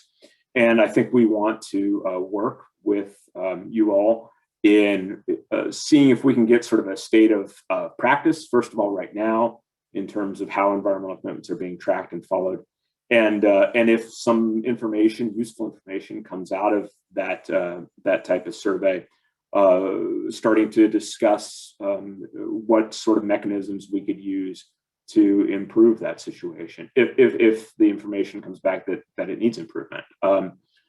But I think we do want to have a little bit better handle on how environmental commitments are being tracked, how environmental commitments are being followed through with, and that's going to require a little bit of information gathering, because I think the state of practice right now is largely anecdotal from our point of view, and that makes it difficult to provide answers to the questions we're getting about our involvement and our ensuring that we're seeing those things through to the end. There is still, as one might expect, a tremendous amount of focus on planning and environmental linkages. Certainly with things like time limits associated with environmental documents that came through in the 2020 CQ regulations, with the 1-year time limit for EAs and the 2-year time limit for EISs. That put even greater emphasis on sort of Pell approaches and the greater suite of Pell type activities, because I think there was a acknowledgement that the only way we had a prayer on some of these more complicated, complex projects of meeting those time limits was to push as much work as possible into the pre-environmental review process phase, into a planning phase leading up to environmental review. And so I think you're going to continue to see a lot of emphasis, resources put in to Pell, a lot of training. We did push out a new NHI training course on Pell, which has been received quite well. Initial outreach in that course.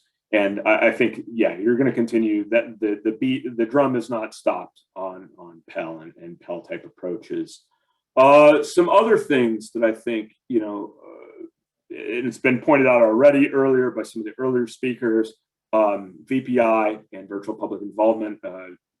This has been an interesting real world experiment, right? In the last 2 years on doing public involvement virtually.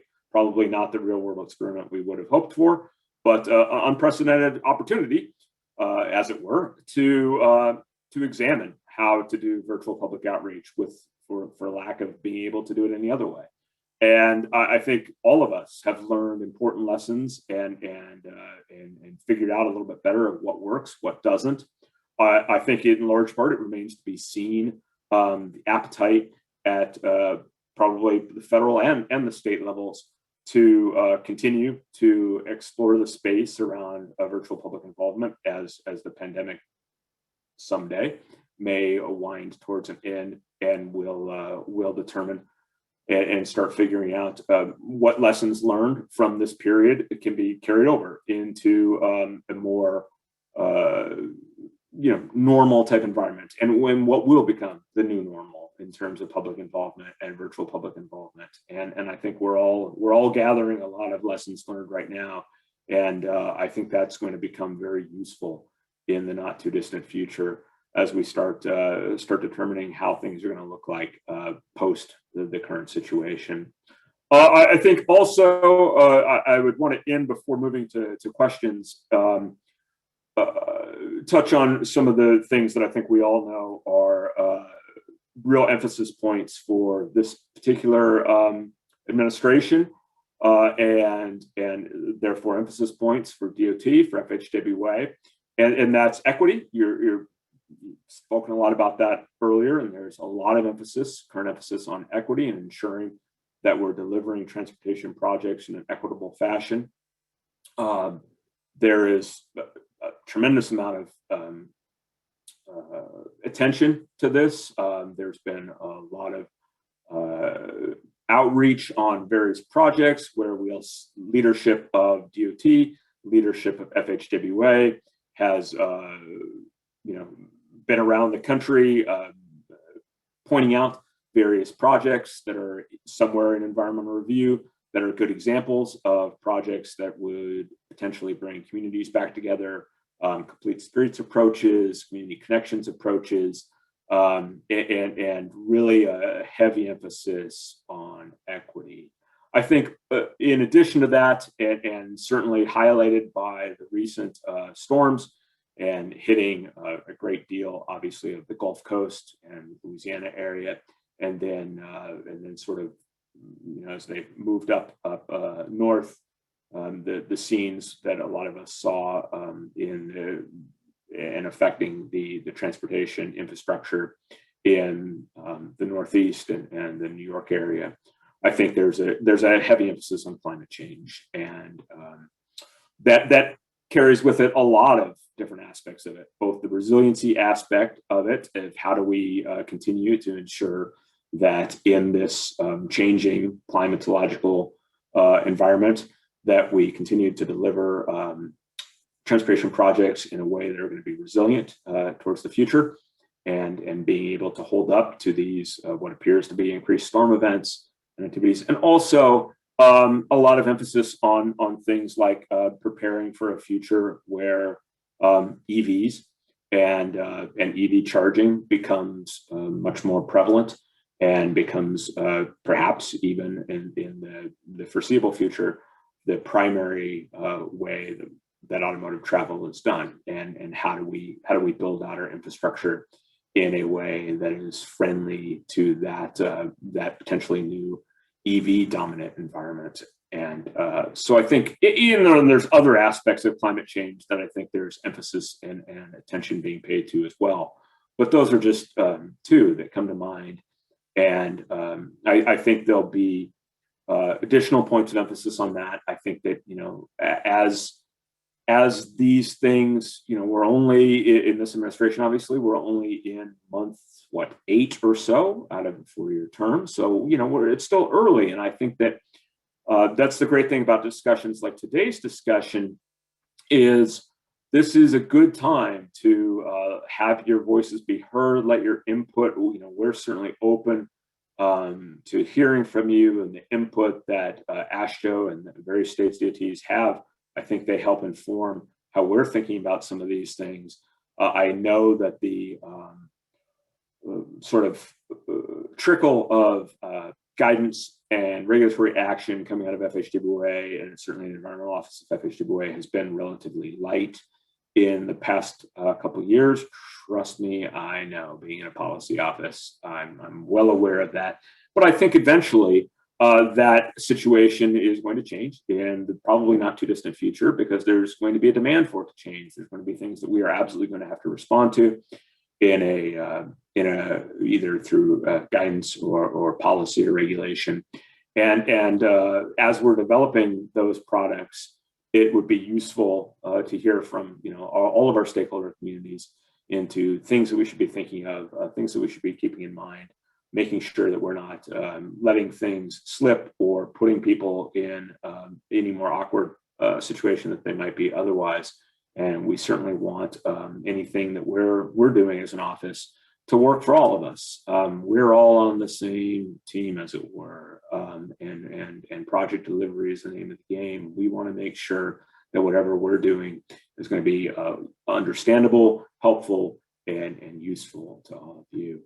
I know I still have a little bit more time. That was fairly quick hit, but I'm happy, and I'm sure Cecilia is as well, to take any questions. And I really want this, and people I think who've heard me before at AASHTO meetings, I really prefer to have this be a dialogue. So to the extent folks have questions or would like to have a conversation about various things, I would like to turn it back to either Carissa or Melissa right now to see if we can moderate that a bit. Hey, James. So I'm going to read the questions to you. So the first one, what are your thoughts related to this administration allowing grandfathering of approved environmental documents from changes that might come from CEQ 23 CFR 772 and 771 We have several EISs and other documents for some controversial projects that could be easily litigated if changes don't apply to approved or already started as it relates to CEQ environmental documents.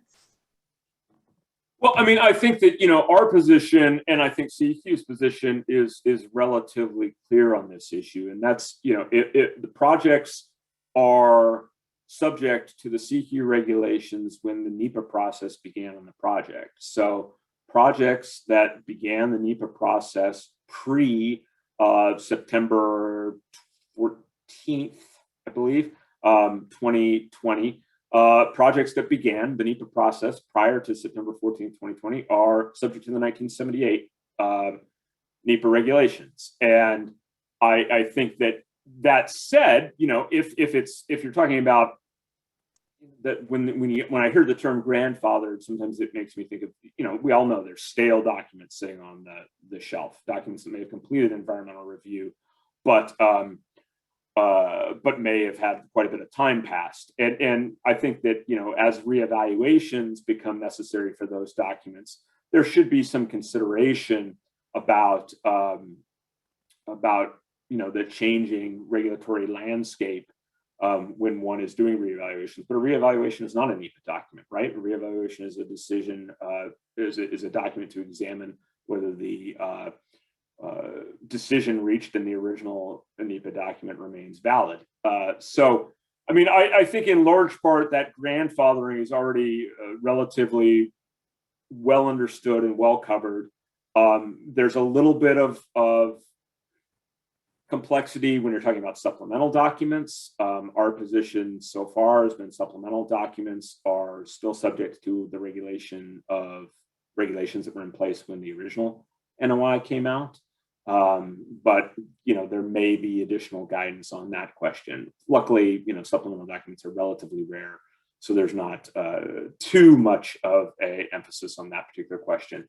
But I hope that helps a little bit. I would not suggest that either CEQ or FHWA is suggesting that documents that are midway through the environmental review process need to change their analytical framework based on the 2020 regs if they were begun beforehand. Thank you. Another question for you. Mitigation commitments, are they more important for FONSIs than for RODs? I don't think they're more or less important than for FONSIs or RODs, to be honest. I think that, obviously for FONSIs, for a mitigated FONSI, where we made an environmental commitment in order to bring the document down below a level of significance to allow us to move forward with a FONSI instead of move forward with an EIS, I think it would probably be, and I'm not the lawyer in the room, but I think it would probably behoove any of us to suggest that if that was part of the environmental commitments that allowed us to reach a mitigated FONSI, then probably it's in our best interest to ensure that those are followed through on, or liability would ensue. But I think that, the environmental commitments on the ROD is a binding document. The ROD is a binding legal document. And if environmental commitments are written into the record of decision associated with an environmental review, there should be some degree of commitment on the commitments to ensure that they're followed, to ensure that we're, and I recognize that a lot of us, maybe all of us, aren't really responsible for those in terms of being the people who the contract is written with to get but there should be contractual language ensuring that there should be reasons or ways that we can build in to project delivery some assurance that those are followed through with. And I think that it's an equal level of importance regardless of environmental document. I would hesitate to say that one is less important than the other. We can let it slide on a particular document. Thanks. Another one for you. How are the environmental leads at the Federal Highway headquarters weighing in on an update of the Federal Highway State DOT stewardship oversight agreements?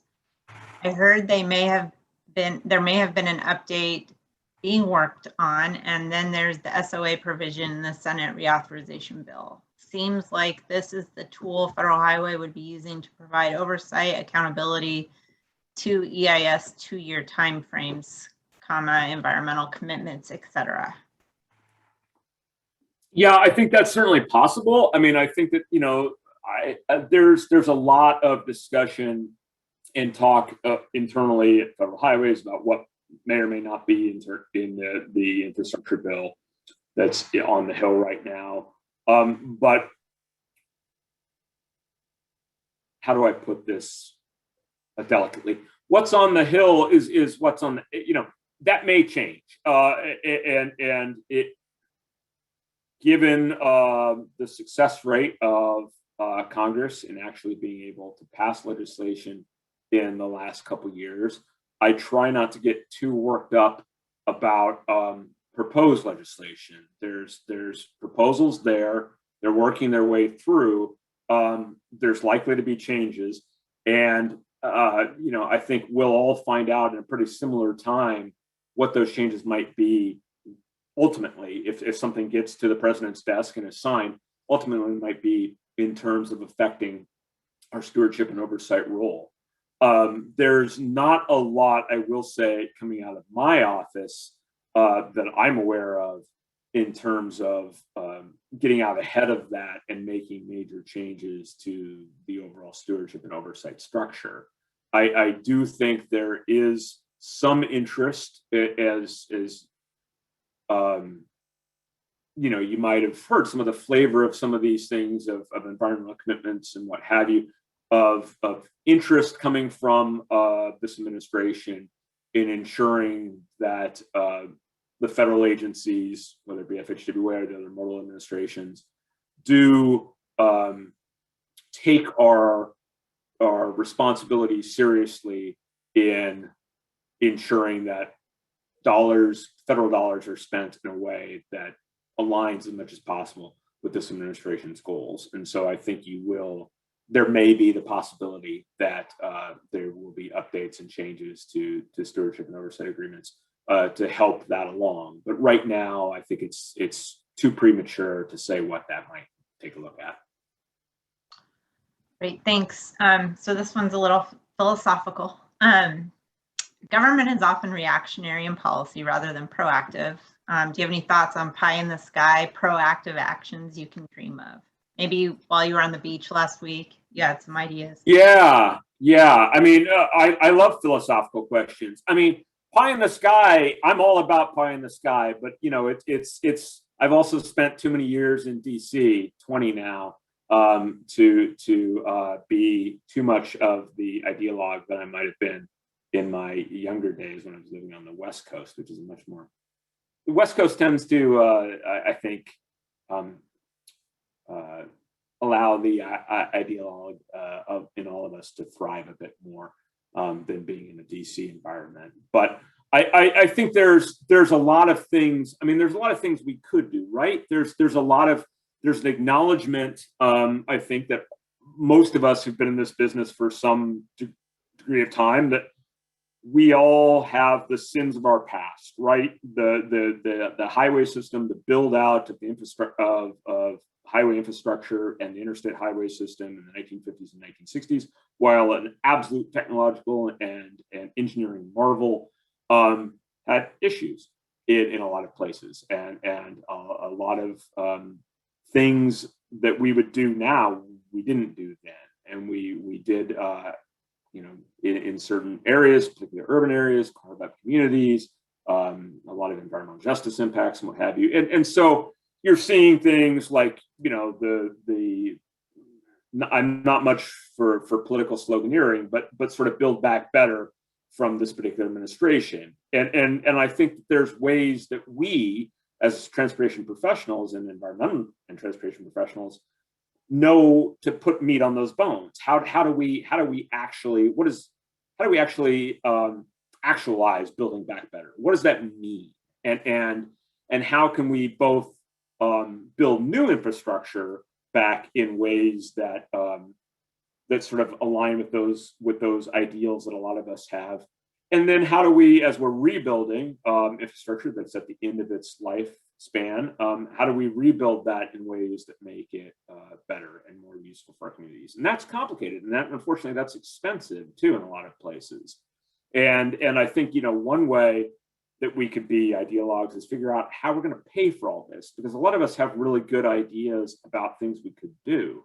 And there's a lot of great projects that I've seen come across my desk that have great ideas about what might be done in various places. And then you see the price tag associated with it, and you're like, holy but Jesus, this is a great idea, but it's never going to get done, not under the current environment. And how do you solve that problem? I mean, that's been what an issue. That's been a bugaboo for a lot of us for a very long time. Gas taxes remain stable. It still remains the primary funding mechanism. People are moving away. People are moving to more to EVs, which I've talked about earlier, to more gas and fuel efficient vehicles, especially at $3.50 per gallon. And how do we solve that issue then? How do we actually build our infrastructure out and in a better fashion and in a way that's going to be the best in the public interest in an environment where dollars are scarce, and how to continue to fund these things becomes a little bit dicey. And I think that, you know, some of our emphasis and some of our efforts should probably be in putting some better heads together and figuring out how we're going to solve that issue and how are we going to figure out, because we can have all the great ideas we want to in terms of what we like to build, and we've got some fantastic ideas. We all do. Everybody on this webinar, I'm sure, has wonderful ideas about what would be great for their communities that they live in and what we could build. How do you pay for it? And that's a real issue that is not only not going away but continues to get worse and worse. Thanks. Another one for you. Will Federal Highway Headquarters be providing any guidance on the preparation of NOIs in the interim until the federal highway regulations are updated? That's a very good question right now. That's an excellent question, actually, because it's been a question that we've considered in our office in coordination with our legal team as well, in terms of whether we should put together some more robust or any robust interim guidance on NOIs. At this point, the decision is not to do that. And I know that might disappoint some folks. We've been working instead on a case-by-case basis of those projects that may have an NOI. I think in large part, it's a reflection of a couple things. One, an expectation that that's likely to change relatively soon. So even if it was, kind of light interim guidance, it still requires to get guidance all the way through to the point where we can release it to you all, requires a not insignificant amount of time and resources involved. And the time frame in which that might be relevant is probably, that window is probably closing to some extent as CEQ makes changes. And the number of EIS projects that it's likely to be relevant to is not terribly high. We just don't do a lot of EIS level projects anymore across the country, and that's not to minimize the complications that those projects that are going through an EIS process might have. And we've been, as I said, we've been working with those states through our division offices and headquarters, and the state DOTs involved on those EIS level projects and NOIs for those. There's been an NOI released. There's been, I think, 3 or 4 NOIs released now under the new CEQ regs. We had a long stretch where none were from September 14th, 2020 until I believe the first EIS that FHWA, or first NOI that FHWA released under the September 2020 regs was in April or May of this year, and a 7 or 8 month stretch where not a single NOI was released by FHWA across the country. That's unprecedented, and from my position, I can't remember a time frame where that happened. But we couldn't wait forever, and states couldn't wait forever, and several, or 3 or 4, as I say, have come out since then. We've worked with each one of those on an individual basis. I think, there's probably a couple more that we know are in the hopper and likely to come out relatively soon. We'll continue to work with those on a case-by-case basis. But at most, you've got to figure there's only like a handful that may come out additionally that may come out before we're likely to see some action and activity from CEQ. So I think the value added in coming out with interim guidance and NOIs right now, we're just not seeing it a whole lot. Thanks. Will equity be a resource to be evaluated in future environmental documents, i.e. added to technical advisory? And if so, what will it look like? That's a good question. I think that there's a couple of parts of that. The technical advisory, of course, is very old, right? The FHWA's technical advisory is what I believe 1987. And there's parts of it that are still relevant, and I think there's an acknowledgement that parts of it still aren't. So I wouldn't want to say that anything that we might be suggesting or even requiring regarding equity may or may not be part of any update to the technical advisory. I think the technical advisory in large part as a mechanism to get out policy and guidance and changes to FHWA expectations with regards to environmental review. Those days might have passed, and we might be seeing it to the extent we are putting out new emphasis or expectations regarding equity. We may see a different mechanism for getting that message out. But that being said, I think that there will be likely some additional emphasis. I think that there's clearly this particular administration has, and this particular CEQ as well, has a tremendous amount of attention paid to equity. I think that the situation that I'm sure a lot of people are aware of, because it received a lot of national press regarding the project in North Houston, was a reflection of that emphasis on equity, regardless of what ends up ultimately happening with regards to that project. But it's certainly a reflection of the emphasis that this administration has regarding equity. I think that we're certainly receiving a lot of questions, a lot of clear indication that our leadership up through the very highest levels have this at the top of their list of things that they are concerned with and want to see additional emphasis on. And I think, if you were to run say an EIS document across the desk of some of our senior leadership without a relatively robust analysis and acknowledgement of equity as a consideration in the document, they would not be terribly happy. They really want to put our money where our mouth is to some extent, and make this part of how we deliver, how we analyze and deliver transportation projects. And at least under this administration, that's clearly going to happen. I think again, they'll likely will be able to put a little bit more meat on those bones once some of these regulatory changes come to pass. But I would expect that they will illuminate the expectations on this a little bit more, and then we'll be able to flesh out that illumination in a little bit more robust manner through, again, unlikely to be the technical advisory, I would guess, likely to be some other type of mechanism, policy, guidance, memorandum, as well as changes, regulatory updates to 771 and what have you. Great. Let's see.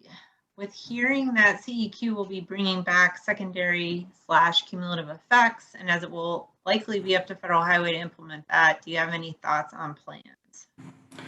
I mean, that's a very good question as well. I mean, I think that if you talk to the current CEQ, and this might not have been the case with CEQ as it stood in 2020 when those regs came out, but if you talk to the CEQ as it's composed today, they'll tell you, secondary and cumulative impacts never went away.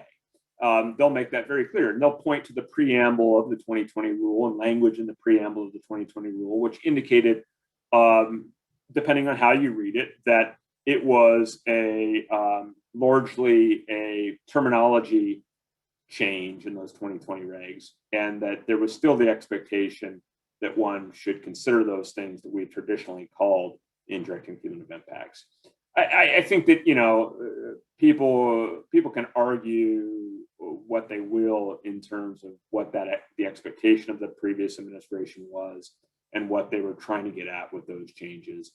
But I do think it's clear from discussions that I'm sure some folks on the line have had with presentations they've seen from CEQ and whatnot, that some of that terminology is also coming back. I think they've clearly made no bones about the fact that given that we all sort of understand things in those terms, that's terminology that's, you know, terms of art in this field that that are well understood, that we've got a lot of guidance and policy and case law, which is very important, based around those concepts of cumulative and indirect impacts, that would be useful to continue to use that same terminology. I think that this is one place where it might be helpful in the end that we as a department, as an agency, have been a little bit cautious about putting out policy and guidance based on the 2020 guidance, because there's the expectation that these things are coming back.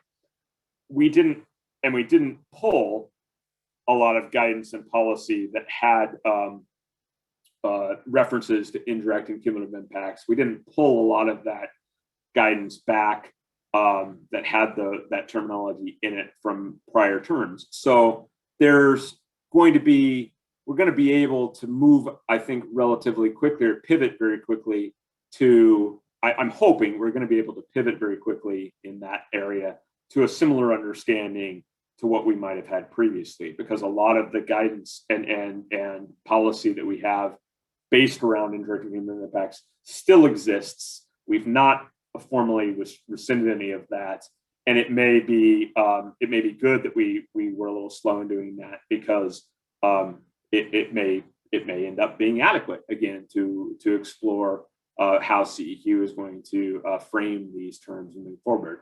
But I think that all remains to be seen of what CEQ actually does. If they just go back to 1978 language, which they may do, they may just go back to 1978 language in those terms.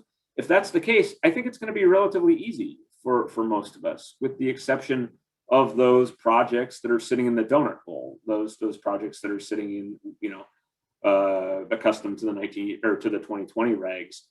Luckily, a fairly small number of EIS level projects, obviously a little bit more on the EA side. Those projects that will be sitting there in between the 78 understanding and whatever might come in 2021, 2022.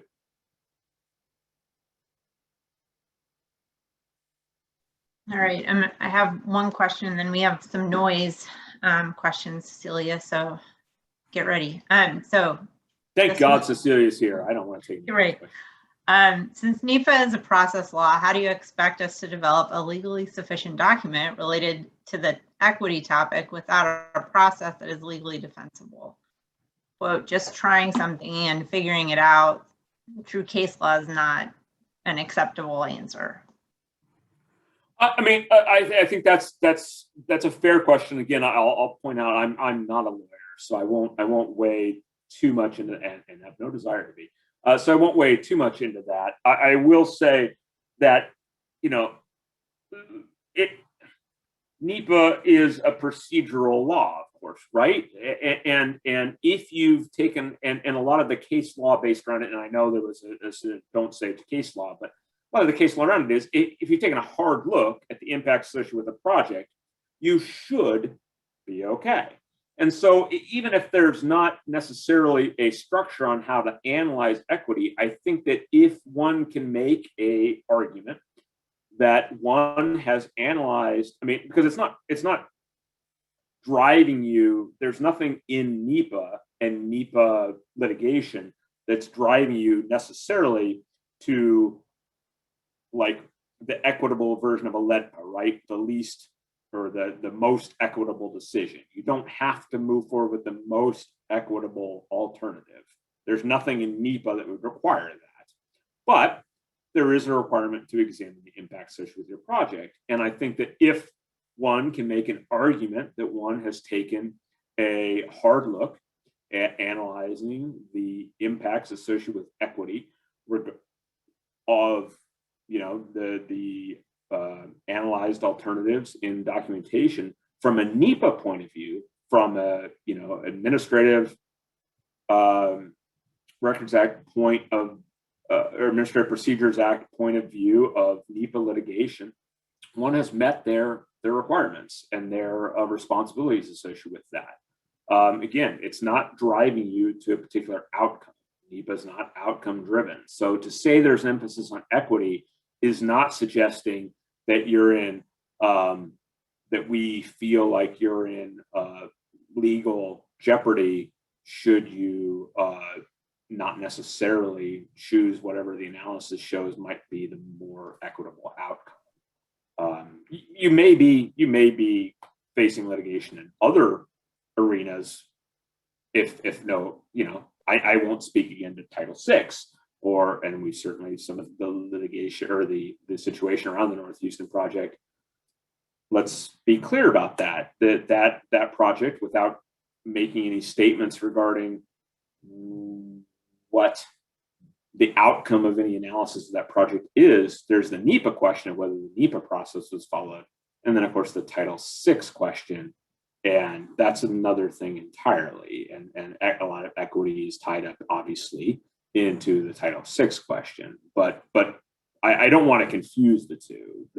From a NEPA standpoint, there's nothing that's driving you necessarily to a more or less equitable outcome, as long as you've taken a hard look on the analysis side. All right, thanks. Okay, Cecilia, you're up.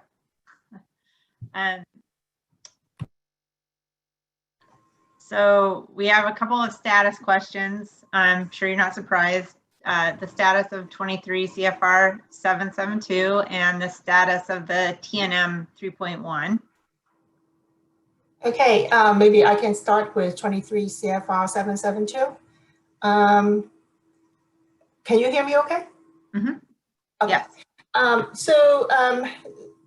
think many of you know that we started working on the NPRM about 2 years ago. I think, you know, we have a meeting with the work group with AASHTO, the AASHTO noise work group about 2 or 3 years ago, I think.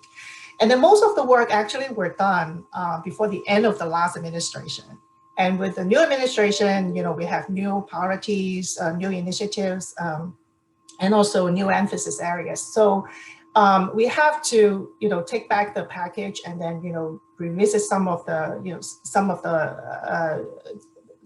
the information, I mean, in the package, in the preamble and stuff like that. So we are doing that right now. The staff draft actually is ready right now, is undergoing internal review. So so we hope to have it start moving along, you know, the process. So I mean, we're working on it. So but you know, we can provide them an update later on, you know, once we have more to report on. In terms of TNM 3.1, there's some good news. I think it's ready to go. Right now we're putting some final touches on the package itself. We are undergoing some internal coordination, and you know, we need to do our briefing before we can release that. So we are doing that right now. So we should be releasing it very, very soon, maybe in the next few months, in the next 1 or 2 months actually. And then with that, you know, we will be also releasing all the updated user guide, technical guide. And we also will release a list of change log, you know, the changes that we made from 3.0 to 3.1, so that, you know, we all have ideas, you know, kind of changes, improvement, fixes that we had made to the 3.1.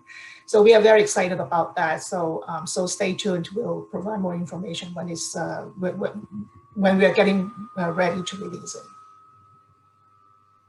Great, thanks. And just as James is happy that you're here to answer the noise questions, I'm happy that Noel's here in case I need some help with a couple of these. So first, and this isn't really a question, but I think we are interested in looking at different ways and opportunities that we can expand communication between Federal Highway and Volpe and the state DOTs. So, I think you and I have had conversations before, and we're definitely, the door is open, obviously. And I think, Noel, maybe one idea is that we can really pull in the noise working group and start exploring some more formal ways that we can make sure those lines of communication are open. So we will work on that. And I know, Cecilia, I'll definitely be in touch. But no, I see you came off mute, and I'm sorry to put you on the spot, but I do want to make sure that if you have anything else to add. Nope, you're fine. That sounds great. Okay, good. Yeah, we can definitely work with you guys, and and what kind of communications, meeting, webinars that is helpful to you all, and we're definitely open to that. And Melissa, that we have on the air quality side, we have a CMAC work group, and then we meet regularly, so we can maybe use that format and have a more regular meetings and talk about that. And also, I mean, I know that Volpe was on the list, but they are really kind of more focusing on developing the model, and TNM is only part of the noise program. So I mean, if we want to have that open communications and have discussions, I would like to include more than just the model for the discussions. Maybe we can just include all things related to noise, and have a fuller discussion on a lot of the issues. All right, that sounds good. Okay, so low berm function / feature in TNM, and the issue that low berm reductions are being underrepresented because the function is inaccurate. And as a result, berms are rarely a noise mitigation option. So I think we're looking for some feedback or your reaction to that. Yeah, we understand that we kind of know that there's some limitations to the model in evaluating berms, and we do have a few questions. I think that might be one of the things that we can have more discussions with the work group, because we want to find out what methods are people using right now in evaluating terrains, and what are the issues, specific issues with berms, and what functions are is the DSA DOT suggesting. I think we can have that more discussions, and then see if we can do more research on that, and how we can incorporate into maybe the next release of TNM or something like that. So I think that this one and then maybe the next one definitely need to have more discussions, more detailed discussions on related to those issues. All right, thanks. And then the current TNM algorithm for heavy truck stack noise and the current debate between DOTs and researchers, the current TNM algorithm has over 60% of the heavy truck noise at the stack, 12 feet high for every heavy truck. However, there is vast research and evidence that there is little to no noise at the stack. Therefore, TNM is over predicting noise levels, and as a result, DOTs are building taller and more expensive noise walls than what is really needed because of this issue. Again, I think looking for your reaction. Yeah, I think we know about this because I think somebody mentioned about Rambo research early on, and that's definitely something that we are looking into. We are very interested in updating some of the acoustics in the model, which is it is not a cheap or easy task to get all the information. But we definitely would like to work with AASHTO on this, and we are also starting to look at some research in this area. So we are aware of that. It's not like we are not we are running away from it, but I think this need to have a more systematic way to look at what kind of research that we need to do, and then maybe prioritize some of the research, and because all of us are like facing very limited research funding. So So we need to have some more discussions on that and see how we can improve the acoustics in the model itself and provide better results. I mean, the model between 2.5 and 3 and 3.1, I mean, we have made a lot of improvement on the acoustic side of things. It is not, it's still not a very, it's still not a perfect model. It's still, we can still improve upon it, but we do need data. We do need additional research in order for us to, to do that. So. Great. And then another question, or rather, comparison of federal highway noise guidance to the results of field testing. I think again that's a. Yeah, I saw this question. I'm not 100% sure what we're trying to get at with this one. Are we talking about doing some additional research work and comparing the I don't even know what noise guidance that was referring to here. Is it doing more research in support of the rulemaking that we are doing, making some of the changes to the standard, or I think it will help to have a little bit more information on this one. Can I expand on that a little bit? Just a couple of examples, like the guidance says, if you block the line of sight, like of a vehicle or a truck, then that gives you a 5 decibel reduction. And based on field testing over the years, it's actually greater than that. So that's another example is if a 3 decibel change is not discernible to the average human ear. And over the years, I think that, or some of us think that it should be a lower number, like more like 2 decibels. So this kind of a couple of examples.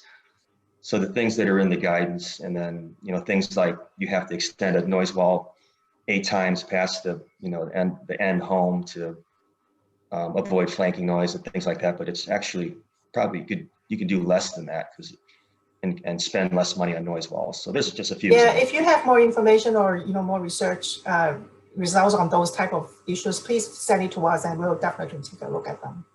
Great, thank you. All right, thanks, Noel. So a couple questions about, let's see, the TNM 3X grace period. How long will that be? Well, I mean, that is also tied to the rulemaking because I think, the noise folks knows that in the noise regulation, TNM 2.5 was specifically mentioned that, it is the model to use. So that's one of the reasons we really want to, get the rulemaking going so that we can, work on that and make sure that, the new model can be used or required to use. So right now, I mean, until we make that change in the regulation, 2.5 is still officially the model to use. But if you all like, to use a 3.0 or 3.1, we are definitely welcome to do that. But for right now, because of that tie into the regulation, we don't have a whole lot of flexibility.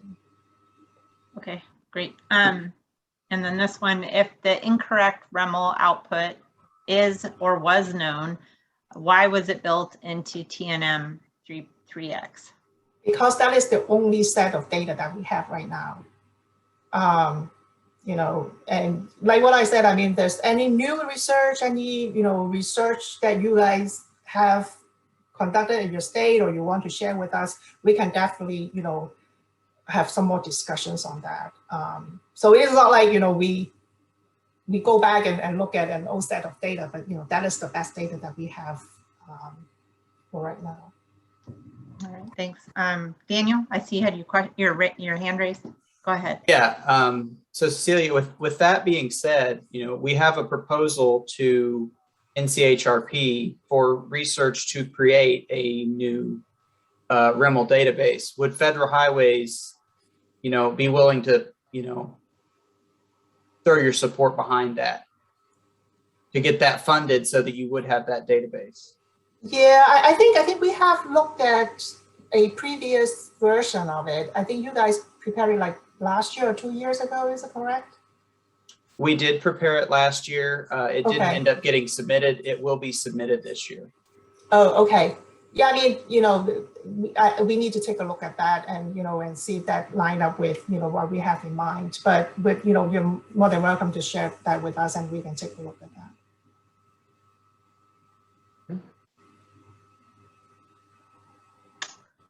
All right, Cecilia, I think, oh, wait, I think Jay has things. Okay, Jay, I just took you off mute or gave you power to speak. Can you hear me now? Yep. Good. Okay, so I put my comment in the question box, but I guess it's very hard for me to put this kinder and gentler as Noel did, and Noel did it in such a nice way, asking the questions.